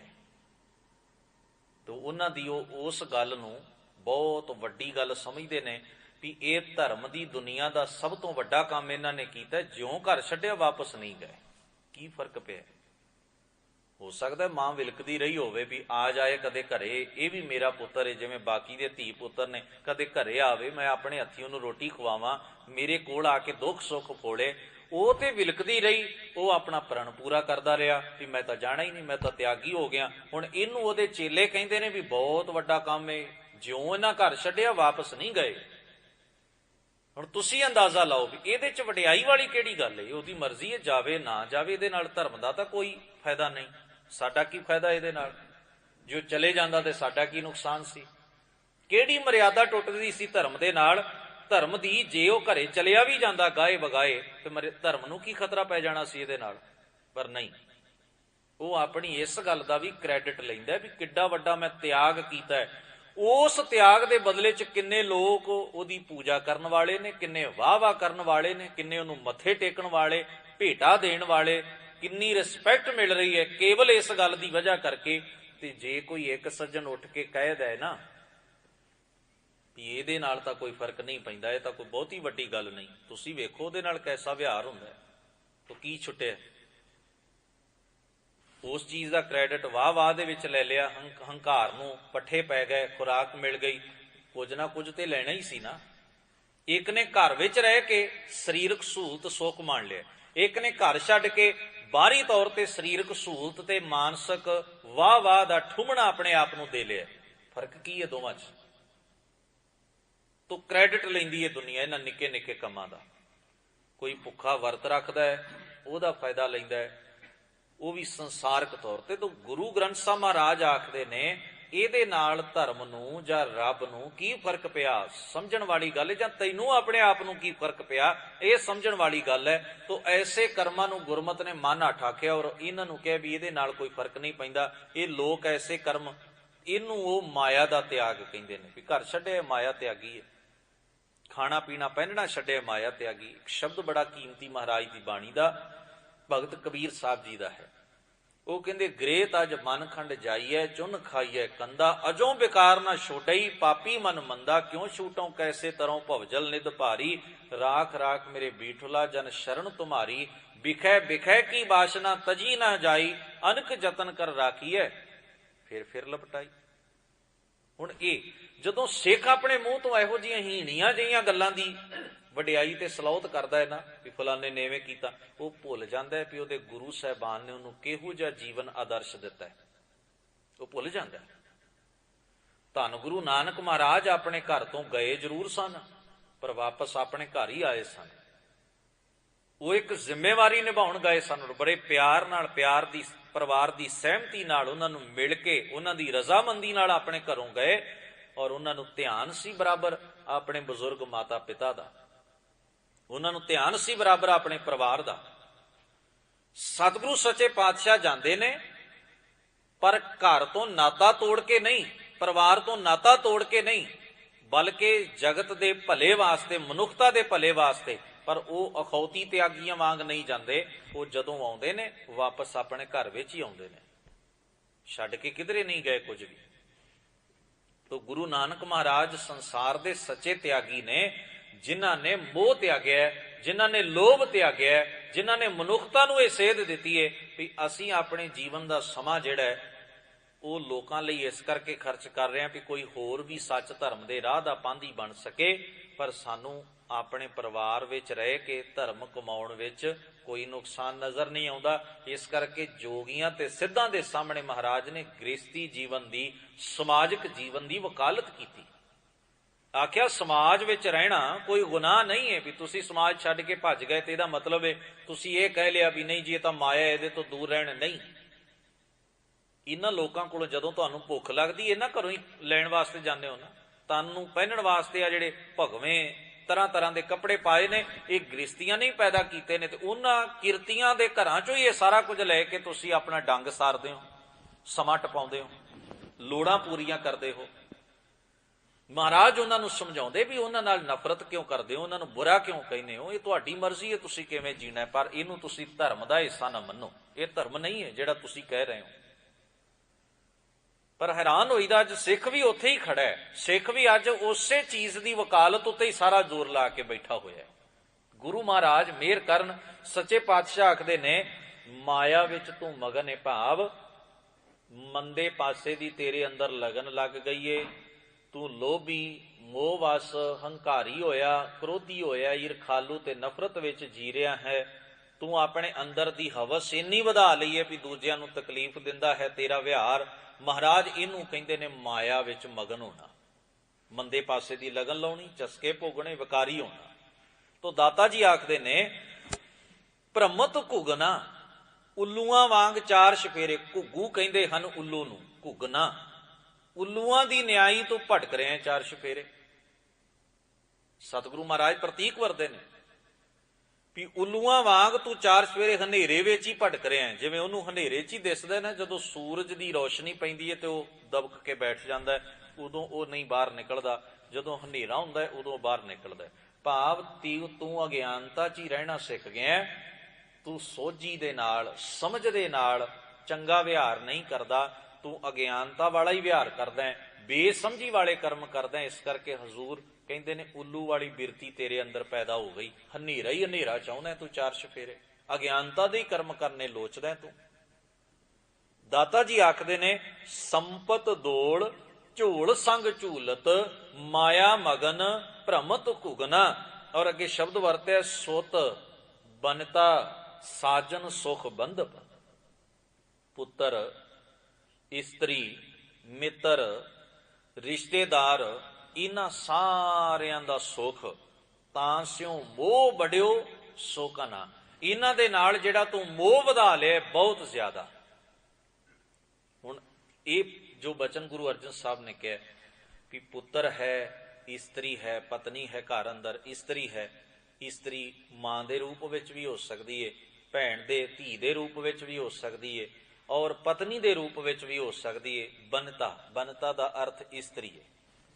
ਦਾਤਾ ਜੀ ਆਖਦੇ ਪੁੱਤਰ, ਇਸਤਰੀ, ਮਿੱਤਰ, ਰਿਸ਼ਤੇਦਾਰ, ਇਹ ਸਾਰਿਆਂ ਦੇ ਸੁੱਖ ਵਿੱਚ ਤੂੰ ਬਹੁਤ ਜ਼ਿਆਦਾ ਮੋਹ ਵਧਾ ਲਿਆ, ਇੰਨਾ ਮੋਹ ਵਧਾ ਲਿਆ, ਘਣਾ ਦਰ ਤੇ ਬਹੁਤ ਜ਼ਿਆਦਾ। ਹੁਣ ਇਹਦਾ ਭਾਵ ਇਹ ਨਹੀਂ ਹੈ ਵੀ ਅਸੀਂ ਰਿਸ਼ਤੇਦਾਰ, ਪਰਿਵਾਰ, ਸੰਬੰਧੀਆਂ ਦੇ ਨਾਲ ਨਫ਼ਰਤ ਕਰਨਾ ਸ਼ੁਰੂ ਕਰ ਦਈਏ, ਕਿ ਉਹਨਾਂ ਦੇ ਨਾਲ ਰਿਲੇਸ਼ਨ ਨਾ ਰੱਖੀਏ, ਸਾਂਝ ਨਾ ਰੱਖੀਏ, ਕਿ ਉਹਨਾਂ ਦੇ ਨਾਲ ਸਾਡੀ ਸਾਂਝ ਜਿਹੜੀ ਏ ਉਹ ਬਿਲਕੁਲ ਕੋਰੇ ਸੁਭਾਅ ਵਾਲੀ ਹੋਣੀ ਚਾਹੀਦੀ ਹੈ। ਨਹੀਂ, ਇਹਦਾ ਭਾਵ ਹੈ ਮੋਹ ਸ਼ਬਦ ਦਾ ਭਾਵ ਸਮਝਣਾ। ਜਿੱਥੇ ਸਤਿਗੁਰੂ ਰਿਸ਼ਤਿਆਂ ਦੀ ਗੱਲ ਕਰਦੇ ਉੱਥੇ ਮੋਹ ਦੀ ਗੱਲ ਕਰਦੇ ਨੇ। ਜਦੋਂ ਮੋਹ ਦੀ ਗੱਲ ਇਸ ਐਂਗਲ ਤੋਂ ਕੀਤੀ ਜਾਂਦੀ ਹੈ ਗੁਰਬਾਣੀ 'ਚ, ਇਸ ਪੱਖ ਤੋਂ ਕੀਤੀ ਜਾਂਦੀ, ਉਹਦਾ ਮਤਲਬ ਹੁੰਦਾ ਹੈ ਮੋਹ ਰੂਪੀ ਵਿਕਾਰ ਖਚਤ ਹੋ ਜਾਣਾ, ਗਵਾਚ ਜਾਣਾ। ਉਹਦੇ ਵਿੱਚ ਇੰਨਾ ਗਵਾਚ ਜਾਣਾ ਕਿ ਜੀਵਨ ਦੀਆਂ ਬਾਕੀ ਗੱਲਾਂ ਧਰੀਆਂ ਧਰਾਈਆਂ ਰਹਿ ਜਾਣ, ਜ਼ਰੂਰੀ ਗੱਲਾਂ ਵਿਸਰ ਜਾਣ ਜੀਵਨ ਦੀਆਂ। ਬਸ ਬੰਦਾ ਔਰਤ ਦੇ ਚਸਕੇ ਵਿੱਚ, ਪੁੱਤਰ ਦੇ ਚਸਕੇ ਵਿੱਚ। ਇਹਦਾ ਭਾਵ ਇਹ ਨਹੀਂ ਵੀ ਉਹਨਾਂ ਨਾਲ ਸਨੇਹ ਨਹੀਂ, ਉਹਨਾਂ ਨਾਲ ਰਿਲੇਸ਼ਨ ਰੱਖਣ ਦੀ ਗੱਲ ਗੁਰਬਾਣੀ ਨੇ ਬਹੁਤ ਸੋਹਣੇ ਢੰਗ ਨਾਲ ਕਹੀ ਹੈ ਵੀ ਬੰਦੇ ਨੂੰ ਦੂਸਰਿਆਂ ਨਾਲ ਵਿਹਾਰ ਕਿਵੇਂ ਕਰਨਾ। ਇਹ ਹੁਣ ਮਿੱਠਾ ਬੋਲਣਾ, ਸਬਰ ਰੱਖਣਾ, ਸੰਤੋਖ ਰੱਖਣਾ, ਸਿਦਕ ਰੱਖਣਾ, ਚੰਗਾ ਵਿਹਾਰ ਬਰਦਾਸ਼ਤ ਕਰਨਾ, ਧੀਰਜ, ਇਹ ਗੁਣ ਨੇ ਨਾ। ਇਹ ਗੁਣ ਆ ਗਏ ਤੇ ਪਰਿਵਾਰ ਵਧੀਆ ਬਣ ਗਿਆ, ਮਾਹੌਲ ਵਧੀਆ ਹੋ ਗਿਆ ਘਰ ਦਾ, ਸੁਸਾਇਟੀ ਦਾ, ਸਮਾਜ ਦਾ। ਕਿੰਨਾ ਸੁਖੀ ਹੋ ਜਾਏਗਾ ਮਨੁੱਖ ਜੇ ਇਹ ਗੁਣ ਮਨੁੱਖ ਦੇ ਜੀਵਨ ਵਿੱਚ ਆ ਜਾਂਦੇ ਨੇ।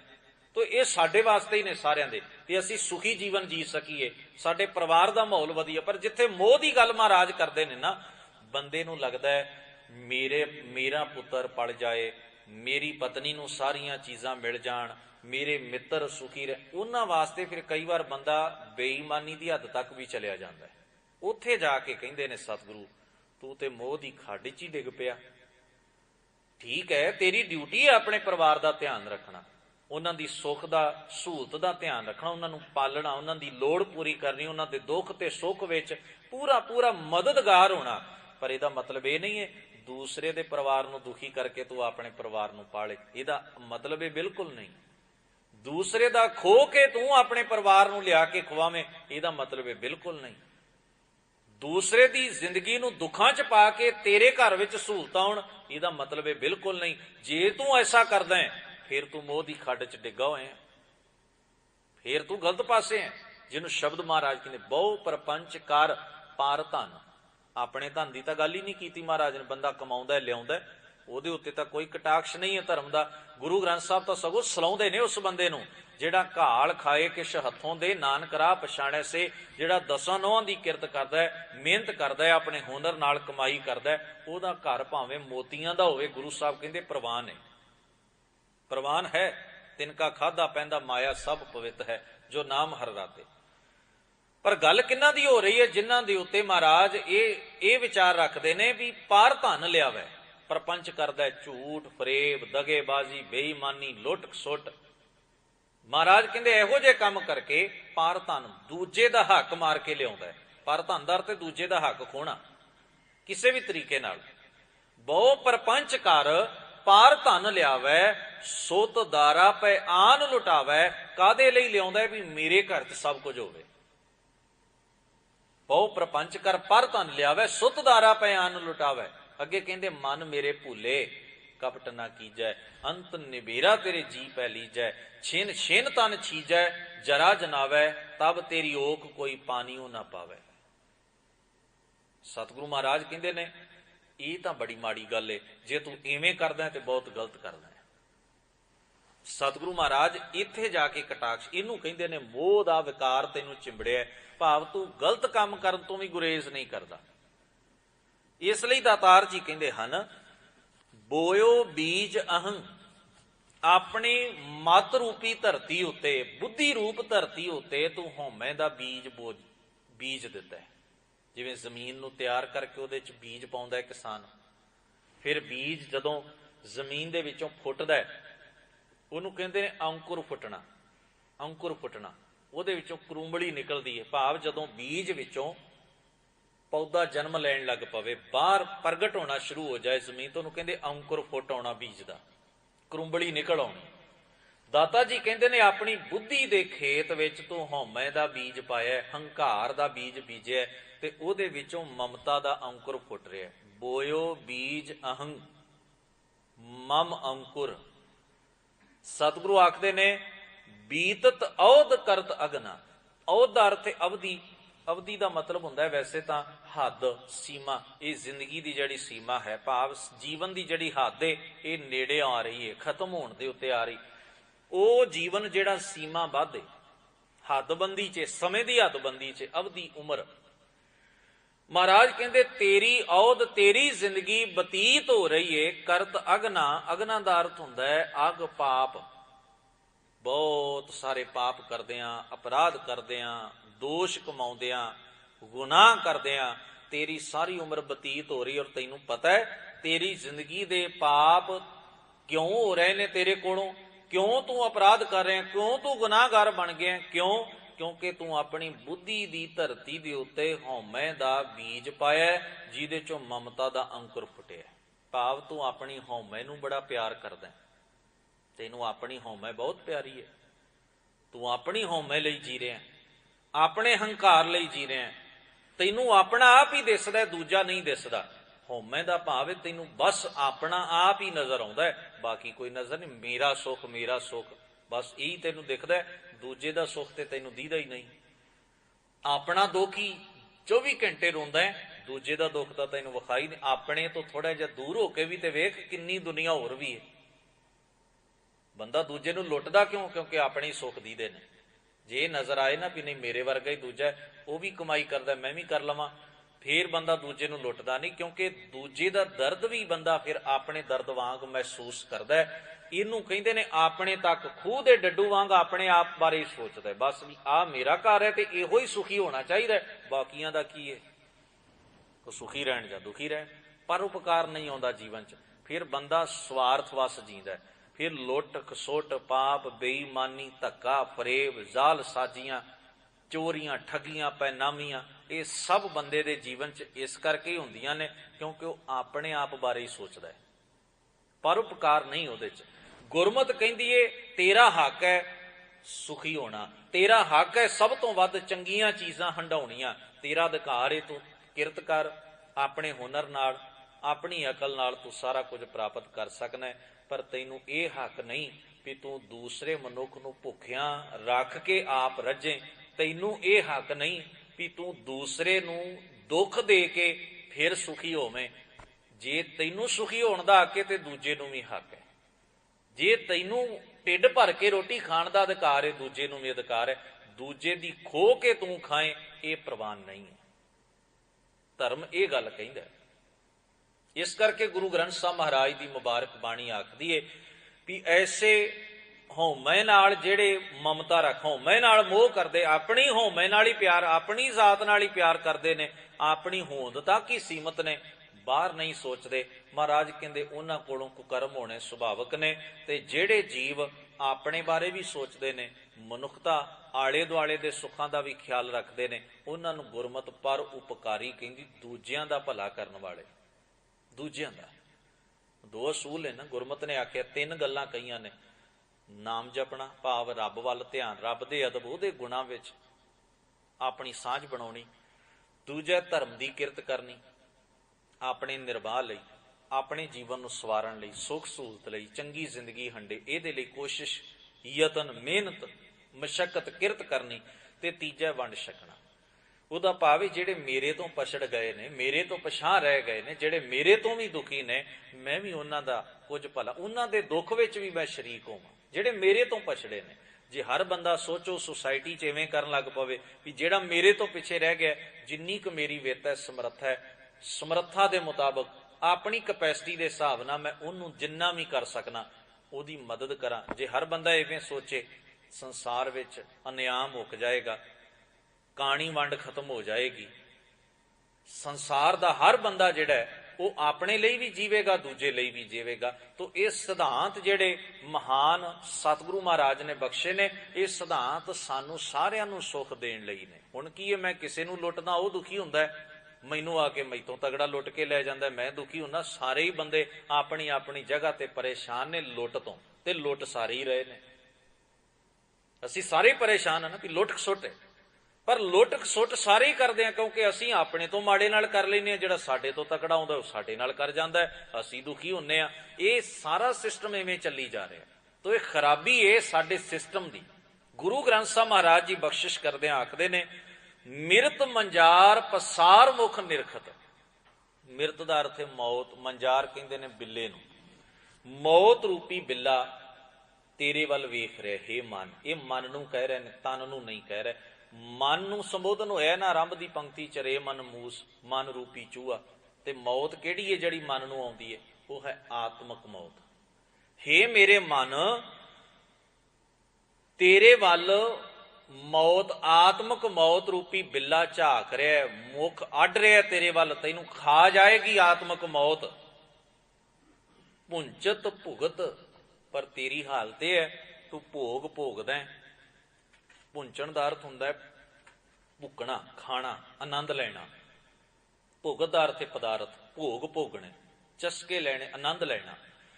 ਜੋ ਅਸੀਂ ਚਸਕਾ ਭੋਗਦੇ ਉਹਦੇ ਚੋਂ ਜੋ ਸਵਾਦ ਆਉਂਦਾ, ਚੁਗਲੀ ਕਰਨ ਵਾਲੇ ਨੂੰ ਸਵਾਦ ਆਉਂਦਾ ਤੇ ਬਾਰ-ਬਾਰ ਉਹ ਕਰਦਾ ਨਾ। ਝੂਠ ਬੋਲਣ ਵਾਲੇ ਨੂੰ ਕੋਈ ਸਵਾਦ ਆਉਂਦਾ, ਉਹਦੇ ਚੋਂ ਤਸੱਲੀ ਮਿਲਦੀ ਹੈ ਤੇ ਉਹ ਇਸ ਤਰ੍ਹਾਂ ਕਰਦਾ। ਇਹ ਭੋਗ ਨੇ। ਗੁਰੂ ਮਹਾਰਾਜ ਕਹਿੰਦੇ ਨੇ ਭੁੰਚਤ ਭੁਗਤ, ਭੂਖ ਭੁਖਣਾ, ਫਿਰ ਵੀ ਤੂੰ ਭੁੱਖਾ ਹੀ ਰਹਿਣਾ, ਕਦੇ ਨਹੀਂ ਤੂੰ ਰੱਜਦਾ। ਇਹਨਾਂ ਸਾਰੇ ਕੰਮਾਂ ਚੋਂ ਤੂੰ ਰੱਜਦਾ, ਫਿਰ ਵੀ ਪਦਾਰਥਾਂ ਦੇ ਭੋਗ ਭੋਗ ਭੋਗ ਕੇ ਹੋਰ ਹੋਰ ਹੋਰ ਹੋਰ ਦੇ ਚੱਕਰ ਵਿੱਚ ਉਲਝਿਆ, ਕਦੇ ਰੱਜੇ ਤੂੰ ਰੱਜਦਾ ਨਹੀਂ। ਇਸ ਕਰਕੇ ਗੱਲ ਯਾਦ ਰੱਖ, ਸਿਮਰ ਗੋਪਾਲ ਦਇਆਲ ਸਤ ਸੰਗਤ। ਜਿਸ ਆਤਮਕ ਮੌਤ ਤੋਂ ਬਚਣਾ ਚਾਹੁੰਦਾ ਤਾਂ ਗੁਰੂ ਦਾਤਾ ਜੀ ਆਖਦੇ ਨੇ ਸਿਮਰ, ਯਾਦ ਕਰ ਗੋਪਾਲ ਜਿਹੜਾ ਸਾਰਿਆਂ ਨੂੰ ਪਾਲਦਾ ਹੈ, ਦਇਆਲ ਦਇਆਵਾਨ ਹੈ। ਉਹਨੂੰ ਕਿਵੇਂ ਯਾਦ ਕਰਾਂ? ਗੁਰੂ ਕਹਿੰਦੇ ਸਤ ਸੰਗਤ, ਗੁਰੂ ਦੀ ਸੱਚੀ ਸੰਗਤ ਵਿੱਚ, ਸੱਚੇ ਗੁਣਾਂ ਦੀ ਸੰਗਤ ਕਰ, ਰੱਬੀ ਗੁਣਾਂ ਦੇ ਨਾਲ ਆਪਣੇ ਮਨ ਨੂੰ ਜੋੜ। ਇਵੇਂ ਸਤ ਸੰਗੀ ਬਣ, ਰੱਬ ਨੂੰ, ਦਇਆਵਾਨ ਨੂੰ, ਸ੍ਰਿਸ਼ਟੀ ਦੇ ਪਾਲਣਹਾਰ ਨੂੰ, ਉਹਦੇ ਗੁਣਾਂ ਨੂੰ ਆਪਣੇ ਮਨ ਵਿੱਚ ਵਸਾ। ਨਾਨਕ ਜਗ ਜਾਣਤ ਸੁਪਨਾ, ਹੈ ਨਾਨਕ ਇਸ ਜਗਤ ਨੂੰ, ਇਹ ਪਸਾਰੇ ਨੂੰ ਸੁਪਨੇ ਵੱਤ ਜਾਣ। ਸੁਪਨੇ ਬਾਰੇ ਲਿਖਦੇ ਨੇ ਭਾਈ ਕਾਹਨ ਸਿੰਘ ਜੀ ਨਾਭਾ ਮਹਾਨ ਕੋਸ਼ ਵਿੱਚ। ਉਹਦੇ ਵਿੱਚ ਉਹਨਾਂ ਨੇ ਲਿਖਿਆ ਵੀ ਜਾਗਣ ਦਾ ਤੇ ਗਹਿਰੀ ਨੀਂਦ ਦੀ ਵਿਚਕਾਰਲੀ ਅਵਸਥਾ ਜਿਹੜੀ ਹੈ ਉਹਨੂੰ ਕਹਿੰਦੇ ਨੇ ਸੁਪਨਾ। ਬੰਦਾ ਬਹੁਤ ਡੂੰਘੀ ਨੀਂਦ ਵਿੱਚ, ਕੁਝ ਖਿਆਲ ਘੁੰਮ ਰਹੇ ਨੇ ਬੰਦੇ ਦੇ ਦਿਮਾਗ ਦੇ ਅੰਦਰ, ਕੁਝ ਗੱਲਾਂ, ਜਿੰਨੇ ਵੀ ਖਿਆਲ ਆਪਾਂ ਪੜ੍ਹੇ ਹੁੰਦੇ ਨੇ, ਵੇਖੇ ਹੁੰਦੇ ਨੇ, ਜੋ ਕੁਝ ਵੇਖਿਆ ਹੁੰਦਾ, ਜੋ ਸੁਣਿਆ ਹੁੰਦਾ, ਜੋ ਸੋਚਿਆ ਹੁੰਦਾ, ਉਹ ਸਾਰੇ ਤਰ੍ਹਾਂ ਤਰ੍ਹਾਂ ਦੇ ਖਿਆਲ ਰਲ ਕੇ ਇੱਕ ਫਿਲਮ ਬਣ ਜਾਂਦੇ ਨੇ, ਕਹਾਣੀ ਬਣ ਜਾਂਦੇ। ਉਹ ਸਾਡੇ ਦਿਮਾਗ ਵਿੱਚ ਚੱਲਦੀ ਹੈ ਸੁੱਤਿਆਂ ਪਿਆ। ਡੂੰਘੀ ਨੀਂਦ ਵਿੱਚ ਅਸੀਂ, ਸਾਡੇ ਦਿਮਾਗ ਵਿੱਚ ਕੁਝ ਚੱਲ ਰਿਹਾ। ਜਦੋਂ ਅਸੀਂ ਜਾਗਦੇ ਹਾਂ ਹੈਰਾਨ ਹੁੰਦੇ ਹਾਂ, ਇਹ ਕਿਹੋ ਜਿਹੀ ਗੱਲ ਹੋਈ? ਉਹਨੂੰ ਅਸੀਂ ਕਹਿੰਦੇ ਮੈਨੂੰ ਸੁਪਨਾ ਆ ਰਿਹਾ। ਜੇ ਬੰਦੇ ਨੂੰ ਚੰਗੇ ਖਿਆਲ ਆਏ ਹੋਣ, ਉਹਦਾ ਇੰਪ੍ਰੈਸ਼ਨ ਉੱਠਦਿਆਂ ਹੋਰ ਹੋਏਗਾ, ਚਿਹਰੇ ਦਾ ਪ੍ਰਭਾਵ। ਤੇ ਜੇ ਬਹੁਤ ਕੋਈ ਡਰਾਉਣੀ ਕਹਾਣੀ ਦਿਮਾਗ ਵਿੱਚ ਚੱਲ ਗਈ ਹੋਵੇ ਸੁੱਤਿਆਂ ਸੁੱਤਿਆਂ, ਤਾਂ ਬੰਦਾ ਉੱਠਦਿਆਂ ਹੋਇਆਂ ਬਹੁਤ ਹੀ ਆਪਣੇ ਆਪ ਨੂੰ ਦੁਖੀ ਮਹਿਸੂਸ ਕਰਦਾ ਹੈ। ਉਹਦਾ ਪ੍ਰਭਾਵ ਚਿਹਰੇ ਦਾ ਬਦਲ ਜਾਂਦਾ ਹੈ। ਕਿਉਂਕਿ ਸਾਡੇ ਸਰੀਰ ਤੇ ਇਫੈਕਟ ਪਿਆ ਜੋ ਸਾਡੇ ਦਿਮਾਗ ਵਿੱਚ ਵਿਚਾਰ ਚੱਲ ਰਹੇ ਨੇ। ਸੁੱਤਿਆਂ ਹੋਇਆਂ ਵੀ ਦਿਮਾਗ ਆਪਣਾ ਕੰਮ ਕਰ ਹੀ ਰਿਹਾ। ਇਹਨੇ ਮਨ ਦੇ ਦੋ ਹਿੱਸੇ ਮੰਨੇ ਨੇ ਵਿਦਵਾਨਾਂ ਨੇ, ਅਚੇਤ ਮਨ ਤੇ ਸੁਚੇਤ ਮਨ। ਸੁਚੇਤ ਹੈ ਜਿਹੜਾ ਹੁਣ ਮੈਂ ਕਹਿ ਰਿਹਾ, ਤੁਸੀਂ ਸੁਣ ਰਹੇ ਹੋ, ਇਹ ਸਭ ਸੁਚੇਤ ਮਨ ਨਾਲ ਹੋ ਰਿਹਾ। ਆਪਾਂ ਕਿਤੇ ਤੁਰੇ ਜਾਂਦੇ ਹਾਂ, 10 ਸਾਲ ਪਹਿਲਾਂ ਦੀ ਕੋਈ ਗੱਲ, ਘਟੀ ਹੋਈ ਘਟਨਾ, ਕਿਸੇ ਦੀ ਕਹੀ ਹੋਈ ਗੱਲ ਆਪਾਂ ਨੂੰ ਅਚਾਨਕ ਚੇਤੇ ਆ ਗਈ। ਉਹ ਕਿੱਥੇ ਪਈ ਸੀ? ਅਚੇਤ ਮਨ ਵਿੱਚ। ਹਰ ਇੱਕ ਗੱਲ ਸਾਡੇ ਅੰਦਰ ਮੌਕੇ ਤੇ ਯਾਦ ਆ ਜਾਂਦੀ ਹੈ। ਗੁਰੂ ਮਹਾਰਾਜ ਮੁਬਾਰਕ ਬਾਣੀ ਚ ਆਖਦੇ, ਨਾਨਕ ਜਗ ਜਾਣਤ ਸੁਪਨਾ, ਇਹ ਜਗਤ ਨੂੰ ਸੁਪਨਾ ਹੈ। ਭਾਈ ਸਾਹਿਬ ਲਿਖਦੇ ਨੇ, ਗਹਿਰੀ ਨੀਂਦ ਤੇ ਜਾਗਣ ਦੇ ਵਿਚਕਾਰਲੀ ਅਵਸਥਾ, ਜਿੱਥੇ ਸਾਡੇ ਅੰਦਰ ਖਿਆਲ ਪੁਲ ਚੱਲਦੇ ਨੇ। ਤੋ ਜਿਹੜੇ ਧਾਰਮਿਕ ਲਿਟਰੇਚਰ ਵਿੱਚ ਕਈ ਲੋਕਾਂ ਨੇ ਸੁਪਨਿਆਂ ਦੇ ਫਲ, ਉਹਨੂੰ ਸਵਪਨ ਫਲ ਕਹਿੰਦੇ ਨੇ। ਸੁਪਨੇ ਦਾ ਫਲ ਵੀ ਜੇ ਚੰਗਾ ਸੁਪਨਾ ਆਇਆ, ਤੁਸੀਂ ਜਾ ਕੇ ਉਹਨੂੰ ਜੋਤਸ਼ੀ ਨੂੰ ਜਾਂ ਕਿਸੇ ਹੋਰ ਨੂੰ ਸੁਣਾਓ, ਜਿਹੜੇ ਅਖੌਤੀ ਸਿਆਣੇ ਭਵਿੱਖ ਦੱਸਣ ਵਾਲੇ ਨੇ, ਪੁਜਾਰੀ ਬੈਠੇ ਨੇ, ਉਹਨਾਂ ਨੂੰ ਲੋਕ ਦੱਸਦੇ ਮੈਨੂੰ ਆਹ ਸੁਪਨਾ ਆਇਆ, ਤਾਂਤਰਿਕਾਂ ਨੂੰ। ਉਹ ਫਿਰ ਸੁਪਨਾ ਸੁਣ ਕੇ ਕੁਝ ਆਪਣਾ ਯਤਨਾਰ ਜਿਹਾ ਕਰਦੇ, ਮੰਤਰ ਪੜ੍ਹਦੇ, ਕੁਝ ਕਿਰਿਆ ਕਰਦੇ, ਔਰ ਫਿਰ ਦੱਸਦੇ ਨੇ ਵੀ ਤੁਹਾਡੇ ਨਾਲ ਤਾਂ ਆਹ ਹੋਣ ਵਾਲਾ ਹੈ। ਚੰਗੇ ਸੁਪਨੇ ਦਾ ਫਲ ਵੀ ਦੱਸਦੇ ਨੇ, ਮਾੜੇ ਸੁਪਨੇ ਦਾ ਫਲ ਵੀ ਦੱਸਦੇ ਨੇ। ਭਾਈ ਸਾਹਿਬ ਨੇ ਅੱਗੇ ਲਿਖਿਆ, ਗੁਰਮਤਿ ਵਿੱਚ ਸੁਪਨਿਆਂ ਦੇ ਚੰਗੇ ਜਾਂ ਮਾੜੇ ਫਲ ਨੂੰ ਬਿਲਕੁਲ ਨਹੀਂ ਮੰਨਿਆ ਗਿਆ। ਗੁਰਮਤਿ ਇੰਨੀ ਗੱਲ ਕਹਿੰਦੀ ਹੈ ਵੀ ਖਿਆਲ ਨੇ ਜੋ ਅਸੀਂ ਇਕੱਠੇ ਕੀਤੇ ਨੇ ਸਾਡੇ ਅੰਦਰ ਹੁੰਦੇ ਨੇ, ਉਹ ਇੱਕ ਕਹਾਣੀ ਬਣਦੀ ਰਹਿੰਦੀ ਹੈ ਸਾਡੇ ਅੰਦਰ, ਟੁੱਟ ਭੱਜ ਹੋਈ ਜਾਂਦੀ ਹੈ। ਇਹਦੇ ਇੱਕੋ ਹੀ ਹੱਲ ਹੈ, ਮਨੁੱਖ ਚੰਗੇ ਵਿਚਾਰ ਆਪਣੇ ਅੰਦਰ ਪੈਦਾ ਕਰੇ, ਸ਼ੁੱਧ ਵਿਚਾਰ ਆਪਣੇ ਅੰਦਰ ਪੈਦਾ ਕਰੇ, ਚੰਗੀ ਆਦਤ ਲਿਆਵੇ, ਚੰਗਾ ਕੁਝ ਵੇਖਣ ਦੀ ਕੋਸ਼ਿਸ਼ ਕਰੇ, ਚੰਗਾ ਕੁਝ ਸੁਣਨ ਦੀ ਕੋਸ਼ਿਸ਼ ਕਰੇ, ਕੁਝ ਚੰਗਾ ਪੜ੍ਹਨ ਦੀ ਔਰ ਚੰਗਾ ਮਹਿਸੂਸ ਕਰਨ ਦੀ ਕੋਸ਼ਿਸ਼ ਕਰੇ, ਕੁਝ ਗੁਣ ਜੀਵਨ ਵਿੱਚ ਲਿਆਏ। ਵਿਚਾਰ ਹੀ ਨੇ ਜਿਹੜੇ ਅੰਦਰ ਇੱਕ ਕਹਾਣੀ ਬਣ ਜਾਂਦੇ ਨੇ, ਵਿਚਾਰ ਹੀ ਨੇ ਜਿਨ੍ਹਾਂ ਕਰਕੇ ਅਸੀਂ ਡਿਸਟਰਬ ਹੁੰਦੇ ਹਾਂ, ਵਿਚਾਰ ਹੀ ਨੇ ਜਿਨ੍ਹਾਂ ਕਰਕੇ ਅਸੀਂ ਚੰਗੇ ਬਣਦੇ ਹਾਂ ਔਰ ਚੰਗਾ ਜੀਵਨ ਜੀਉ ਸਕਦੇ ਹਾਂ। ਤਾਂ ਗੁਰਮਤਿ ਇਹੀ ਗੱਲ ਕਹਿੰਦੀ ਏ, ਤੁਰਕ ਤਰੀਕਤ ਜਾਨੀਐ ਹਿੰਦੂ ਸੁਨ ਵੇਦ ਪੁਰਾਨ, ਮਨ ਸਮਝਾਵਨ ਕਾਰਨੇ ਕਛੁਅਕ ਪੜੀਐ ਗਿਆਨ। ਕੁੰਭੇ ਬੱਧਾ ਜਲ ਰਹਿ, ਜਲ ਬਿਨ ਕੁੰਭ ਨਾ ਹੋਏ, ਗਿਆਨ ਕਾ ਬੱਧਾ ਮਨ ਰਹਿ, ਗੁਰ ਬਿਨ ਗਿਆਨ ਨਾ ਹੋਏ, ਗੁਰ ਕੈ ਸ਼ਬਦ ਬਨਾਵੋ ਇਹ ਮਨ। ਤੋ ਸਤਿਗੁਰੂ ਜੀ ਆਖਦੇ ਨੇ ਜਗਤ ਨੂੰ ਸੁਪਨਾ ਭਾਵ ਇੱਕ ਐਸੀ ਜਿਹੜੀ ਹਕੀਕਤ ਨਹੀਂ ਹੈ, ਬਾਣੀ ਵਿੱਚ ਸੁਪਨੇ ਦਾ ਅਰਥ ਜੋ ਹਕੀਕਤ ਨਹੀਂ, ਐਸੀ ਕਹਾਣੀ ਸਮਝ, ਐਸਾ ਦ੍ਰਿਸ਼ ਸਮਝ ਜੋ ਹਕੀਕਤ ਨਹੀਂ। ਭਾਵ ਜਿਵੇਂ ਬੰਦਾ ਨੀਂਦ ਤੋਂ ਜਾਗਦਾ ਹੈ ਸੁਪਨਾ ਟੁੱਟ ਜਾਂਦਾ ਹੈ, ਠੀਕ ਇਸੇ ਤਰ੍ਹਾਂ ਹੀ ਮਨੁੱਖ ਜੋ ਤੂੰ ਵੇਖ ਰਿਹਾ ਅਖੀਰ ਇੱਥੇ ਹੀ ਰਹਿ ਜਾਏਗਾ, ਤੇਰੇ ਹੱਥੋਂ ਸਭ ਕੁਝ ਖਿਸਕ ਜਾਣਾ, ਨਿਕਲ ਜਾਣਾ, ਤੂੰ ਵੀ ਮਿੱਟੀ ਹੋ ਜਾਣਾ। ਇਹ ਜਿੰਨੀ ਕੁ ਵੀ ਖੇਡ ਹੈ ਨਾ ਤੇਰੇ ਜੀਵਨ ਦੀ, ਇਸ ਸੁਪਨਾ ਚੰਗਾ ਹੋਵੇ ਤੇ ਗੱਲ ਉੱਠਦਿਆਂ ਸਾਰ ਪ੍ਰਭਾਵ ਚੰਗਾ ਰਹਿੰਦਾ ਹੈ। ਕੋਸ਼ਿਸ਼ ਕਰ ਵੀ ਸੰਸਾਰ ਦਾ ਸੁਪਨਾ ਸੋਹਣਾ ਬਣੇ, ਡਰਾਉਣਾ ਨਾ ਬਣੇ। ਕੋਸ਼ਿਸ਼ ਕਰ ਵੀ ਇਹ ਸੰਸਾਰ ਦੇ ਵਿੱਚ ਜੋ ਤੂੰ ਵੇਖ ਰਿਹਾ ਇਹਨੂੰ ਸੁਚੱਜੇ ਢੰਗ ਨਾਲ ਤੂੰ ਜੀ ਤੇ ਹੰਢਾ ਸਕੇ, ਕਿਉਂਕਿ ਰਹਿਣਾ ਤਾਂ ਸਾਰਾ ਕੁਝ ਇੱਥੇ, ਤੂੰ ਵੀ ਮਰਨਾ ਹੈ, ਸਭ ਨੇ ਮਰਨਾ ਹੈ, ਹਰ ਚੀਜ਼ ਇੱਥੇ ਹੀ ਰਹਿ ਜਾਣੀ ਹੈ। ਖਾਂਦਿਆਂ ਖਾਂਦਿਆਂ ਮੂੰਹ ਇਕੱਠਾ, ਪਹਿਨੰਦਿਆਂ ਸਭ ਅੰਗ। ਪਰ ਹਜ਼ੂਰ ਕਹਿੰਦੇ ਨਾਨਕ ਤ੍ਰਿਗ ਤਿਨਾਂ ਦਾ ਜੀਵਿਆ, ਜਿਨ ਸੱਚ ਨਾ ਲੱਗੋ ਰੰਗ। ਤੇ ਕੋਸ਼ਿਸ਼ ਕਰ ਵੀ ਇਹ ਸਫ਼ਰ ਸੁਖਾਵਾਂ ਹੋ ਜਾਏ। ਸਤਿਗੁਰੂ ਮਹਾਰਾਜ ਹੋਈਆਂ ਭੁੱਲਾਂ ਚੁੱਕਾਂ ਦੀ ਖਿਮਾ ਬਖਸ਼ਿਸ਼ ਕਰਨ। ਸਭਨਾਂ ਦਾ ਧੰਨਵਾਦ। ਫਤਿਹ ਬੁਲਾਓ। ਵਾਹਿਗੁਰੂ ਜੀ ਕਾ ਖਾਲਸਾ, ਵਾਹਿਗੁਰੂ ਜੀ ਕੀ ਫਤਿਹ।